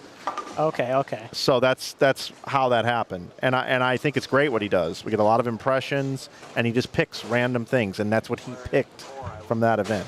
Yeah, I mean, I have nothing against that at all. I'm perfectly fine with that. But yeah, I'm definitely going to be following the inside bowling tournaments around, though. That's that awesome. is for sure. Yeah, I've been getting a lot more people asking me to stream events. It's kind of funny. It's an interesting thing because we've got our own network here. It's pretty much me. Being a karaoke guy on the weekends is what I like to call it. Karaoke guys, they set up in a bar every Saturday night, and that's what they do with their lives. Well, I set up on the weekends for bowling tournaments, and that's kind of what I do with my life. And then I've got the whole gig with Bowl TV, and how much of that can I do combined with this, and should I be doing more of this or should I be doing more of that? This is my own brand over here, but boy, it sure is cool calling the PBA Tour and the PWBA Tour when I can. So puts me in kind of a rough spot. Plus, I run my business at home. We got a nice 8-pin there. I'll let you take a look at that. But yeah, so it's cool coming out and doing these events for sure. This little run over the rack 8-pin, setting up beautifully. Boom. Even touched it. Yep. So, but yeah, I will see you out and about. And, I do root for you, man. I really do. I like you. I don't think you've been dealt the nicest hand, when it comes to just human interaction in your life. I kind of identify with that with you. When I was younger, in my teens and into my 20s, I wasn't one of the cooler kids in other environments, and it wasn't easy. And I know you've had to deal with some stuff. And coming out here in bowling is where you have your opportunity to, prove to people that you do have, something that's cool and special, and you get to showcase that here. And I want you to have as much success as possible. And I want to see you grow from between the years, and I've seen it big time. I talked about it on Bowl TV. Like, you have grown a lot, and I think you're on a good path. And I think you're surrounding yourself with some friend groups out and about too that I think are helping you. Oh yeah, for sure. I love talking to people off the lanes for tournaments and hearing their impressions. Off the lanes, I feel like, is what has built around all the friendships that I have and the people that I've met. I mean, when I bowled the Agent Ong, I knew nobody, or this previous year in October of last year. I knew nobody that was bowling that tournament, and a lot of guys came up and talked to me and all that, and it was great to meet some people from a different area. Yep. And that's another thing that gives me motivation to really improve as well, is just being able to talk to people and seeing how good these people are off the lanes. Yep, totally. There's a lot of good ones. Let's take a look at the standings here. Let's see who's going to maybe make it into this cut. We got 3 teams above the old cut number right now. I'm going to get the old cut number on my other screen here. So the cut number was 174. So we got 3 teams ahead of that number. So they surpass Dahmer and Burns, Fitzgerald and Tang. However, the 181 number is not high enough to surpass the 249, which is the next number up. So right now, Mabry and Gilbert, Jones and Padilla are the 2 teams jumping into the cut right now. And it would take one of these other teams to get up to 250 over, which would be Myers and Tucker. So let's take a look at Myers and Tucker. They are right here in front of us on 5 and 6, I believe, and they have started with two doubles apiece. Yeah, 2 doubles apiece. Exactly. That's exactly how I was going to call it. So 2 doubles apiece. So, you know, they need to get to 250. So they need, what is that, 69? 469? Yeah, 250, yeah, 69. 469, and they go in. The next number above that is 259 in the cut number right now. So if we're looking at Donahue and Canez, they're down a ways down there. It looks like they've moved quite a bit along. I don't think they can bowl more than about 460, 470 on 13 and 14. I'm seeing that correctly. Yeah, it looks 134 in the 6th and a 115 in the 6th. Yeah, so it doesn't look like they're going to be able to get there. And then Briggs and Knapp. Where are Briggs and Knapp? They're down on the end. Are they down? Oh, yep, yeah, they're on the end. We got, They're early in that game. yeah, one of them started with an open. Another one went strikes or spare strike. So, yeah, really too early to tell there. And then Jones and Padilla are Nice over there little 210 conversion. on 7 and 8. So they are right here. All right. And they just broke up to 4-9. And Mabry and Gilbert are over there on 11 and 12, and they're off to a slow start, but they're at plus 208 right now. Yeah. So I think it's just going to be the matter of those top 2 teams there. Yeah, unless those top 2 can bowl in the 420s or whatever, and Myers and Tucker can bowl 469, which they're on their way to doing so right now. Oh yeah, absolutely. So yeah, it'll be an interesting finish here. Ooh.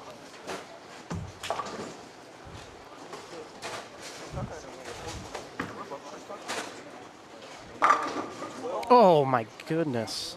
Solid 9. Can't throw it any better than that. That was nasty.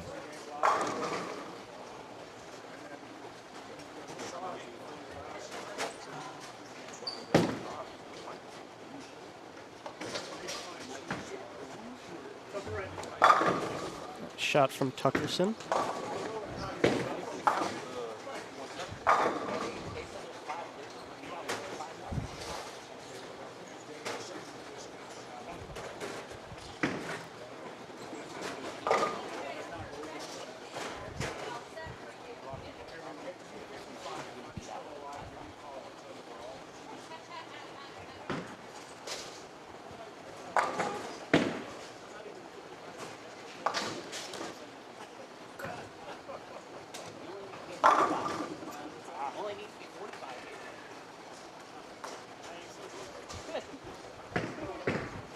So we got 3 teams here vying for it. All 3 technically could make it. Yep, thanks, brother.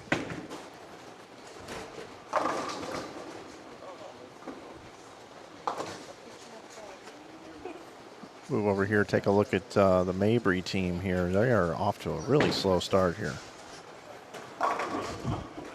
You got to make sure a team doesn't go around, and that's a big messenger right there. I love it when friends nearby are rooting them on and trying to help them get into the cut, like we just saw right there. Yeah, these guys in Phoenix, they are very, very nice people. The locals here.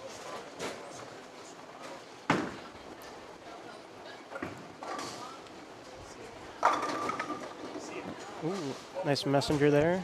Mike Jones.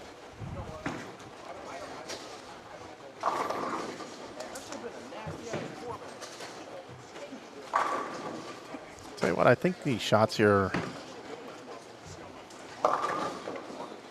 you know, Tucker's pretty lined up, but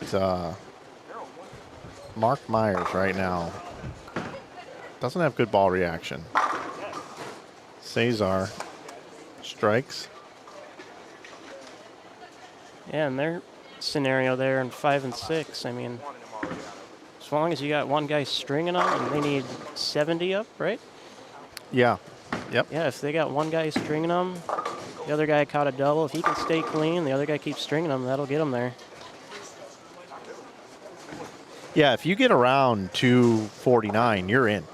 I mean, yeah, for sure. Yeah, you get around 249, you're in. Yeah, that'll be... the number will be somewhere around there for sure. Chris Tucker here, I mean, this is a big shot here. Another messenger.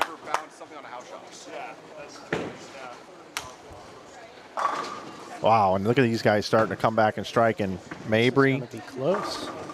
Mabry and Gilbert are striking now. Tucker, ring 10. Ooh.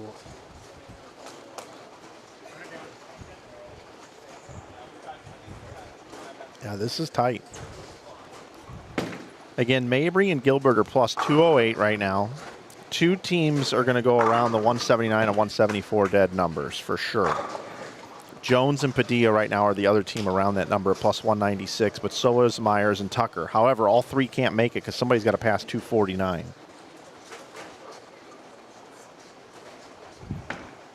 I think this is a massive shot here for Josh Mabry.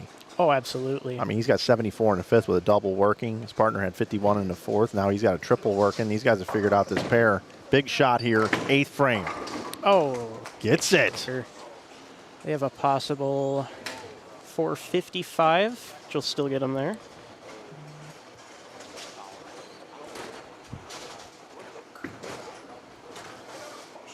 Ooh, hooked early. Yeah, for Mike Jones there, now the best he can do is, what is that, 235? No, 225. 25, yep. Gives 462. Jones and Padilla can max at 462. Okay. That would still get them there. Yeah, they control their own destiny. All three of these teams actually control their own destiny. Yes, yep. Because if they don't get around that 249 mark, then they're just battling with the other teams in the field, or that are still going at it right now.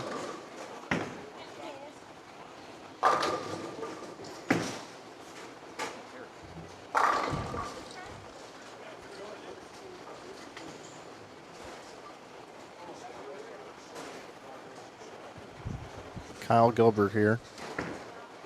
Throwing it 2-4. I'm going to move back over here.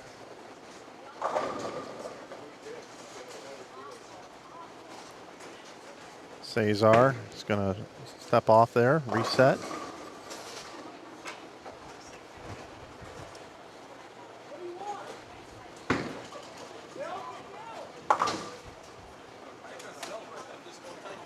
Brandon Cryer's in the booth with me, everybody.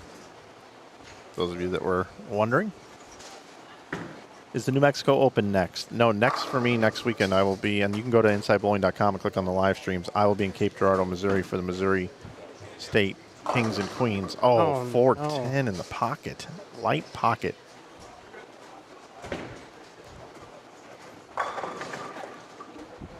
These guys are a plus 196. They're bowlers here on the left over on lanes 5 and 6. They are at 181. Important to stay ahead of Tucker and Myers. Oh. Another strike bottom right of your screen for Mabry. He's got a 4-bagger going in the 10th frame. Let's see, going into the 10th. 10th in there. Padilla and Jones. It's 426. Yep, that's what I see. It's the max they can bowl. Oh. Trip 4. And then Mabry and Gilbert. Yep, I'll get that for you right now. All right. They've got 433. Yep.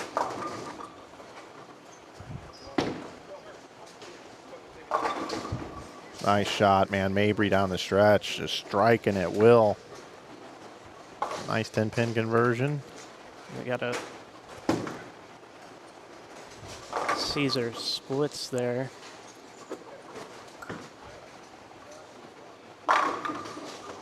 Yeah, I think they're going to be short. Yeah, I think it's just going to come down to the Tucker Myers team here.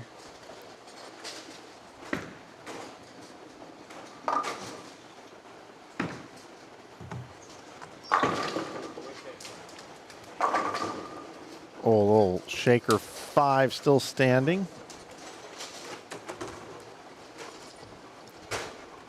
All right, so it looks like Jones and Padilla, they're going to be at, what do we got there, 225 over? So they're plus 201. That means 421 would get Myers and Tucker ahead of them. And they're coming. They're on pace, that's for sure. Absolutely.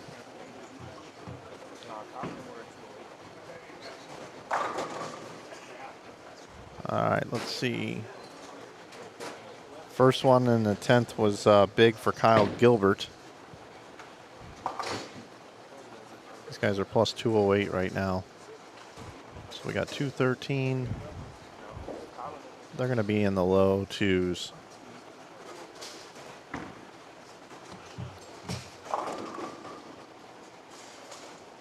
That will keep them in front of Caesar and Mike. Yep. Ooh, Tucker 210s.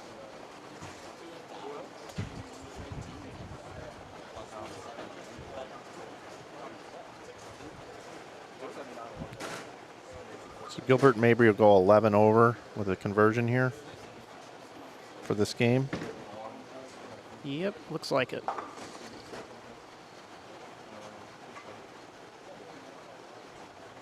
$219 over? Yep, 219. Got it. Jones and Padilla are at 201. So we're just basically waiting on this group here. Yeah, 421, the magic number.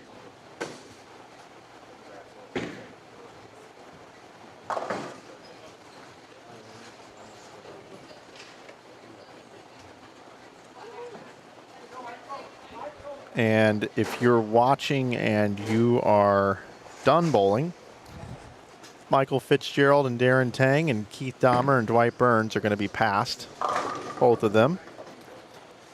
But Kyle King and Greg Thompson are safe.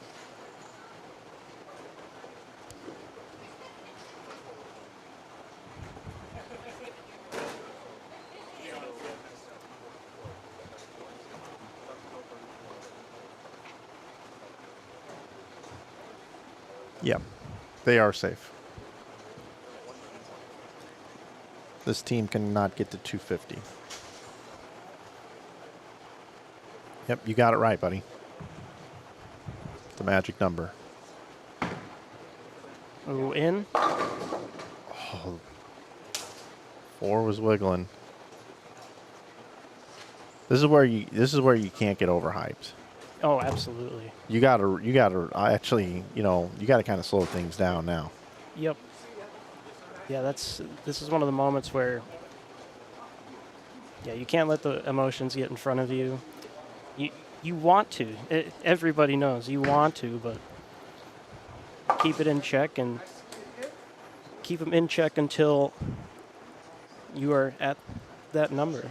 Mabry and Gilbert are in for sure. They're at 219. So we got this dead number now. Jones and Padilla bowled on this squad at 201.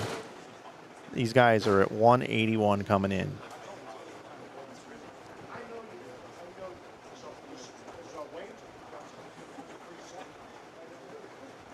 They need 421. Tucker in the 9th. Light again. And as soon as he moves a little right, that ball will check. Yep, absolutely. About that 5-6 zone, that ball just will go dead left on you. And a 2-8 is not super easy to throw at either. Oh, not on this, no. So unpredictable. It's got the sleeper here.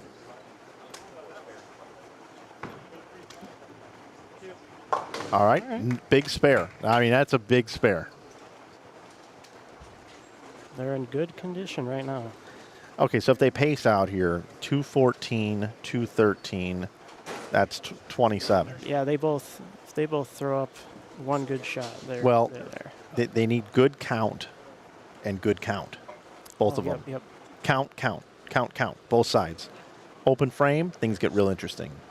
Yes. And this is the lane he 210. The last shot, yeah. Yep. See what the adjustment is. Yeah, and I don't know what the adjust. I don't know if you move right and pipe it up the dry, or if you move left and slow down a little bit. Yeah, you've got a lot of options. He kept it in. He grabbed it. He got a handful of that one. That was a good shot. That was. I think he grabbed a little extra. He said, "I'm going to throw it in the goo, but I'm going to hit it for all it's worth and see if it'll come back, get a light mixer," and it did. Couldn't have executed any better right there. Lot of options. A lot of options. You could have taken your hand out of the ball, moved right, and just gone right up to dry, but that would have been a little too much out of the box, maybe. Yeah. Now this shot here can make things a lot easier for his partner here. Yeah. Yep. See what he's got. Looks good. Got that a little bit wider. See, here's the thing. The way he's throwing it now, he's got a little drill sergeant going on, as Jim Callahan likes to say. Left, right, left, right, left. That one there was a little bit further to the right, but because he's getting a handful of it and because he's a little bit softer with his speed, now he's able to miss a little left and right. That's a huge double. He's in the 220s. Yeah, kept it in that predictable spot. Picked up just a little bit early. Perfect. Again, needs 221. 421 as a team. They need 421 as a team. All of them are important right here. Yep. Oh. Nice finish. 223. So 198, the magic number. It's looking like 8 on the first ball. Yeah, 8 on the first ball.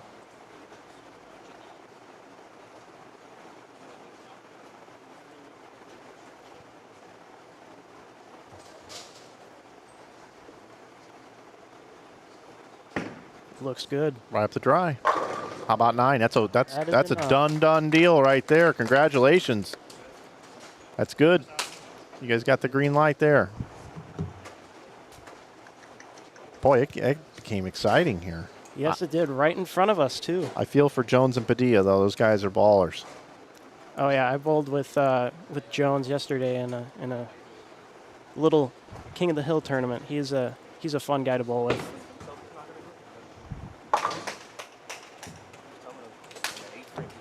All right, well, that's going to do it. Brandon, thanks for sitting in with me, and good luck tomorrow, man.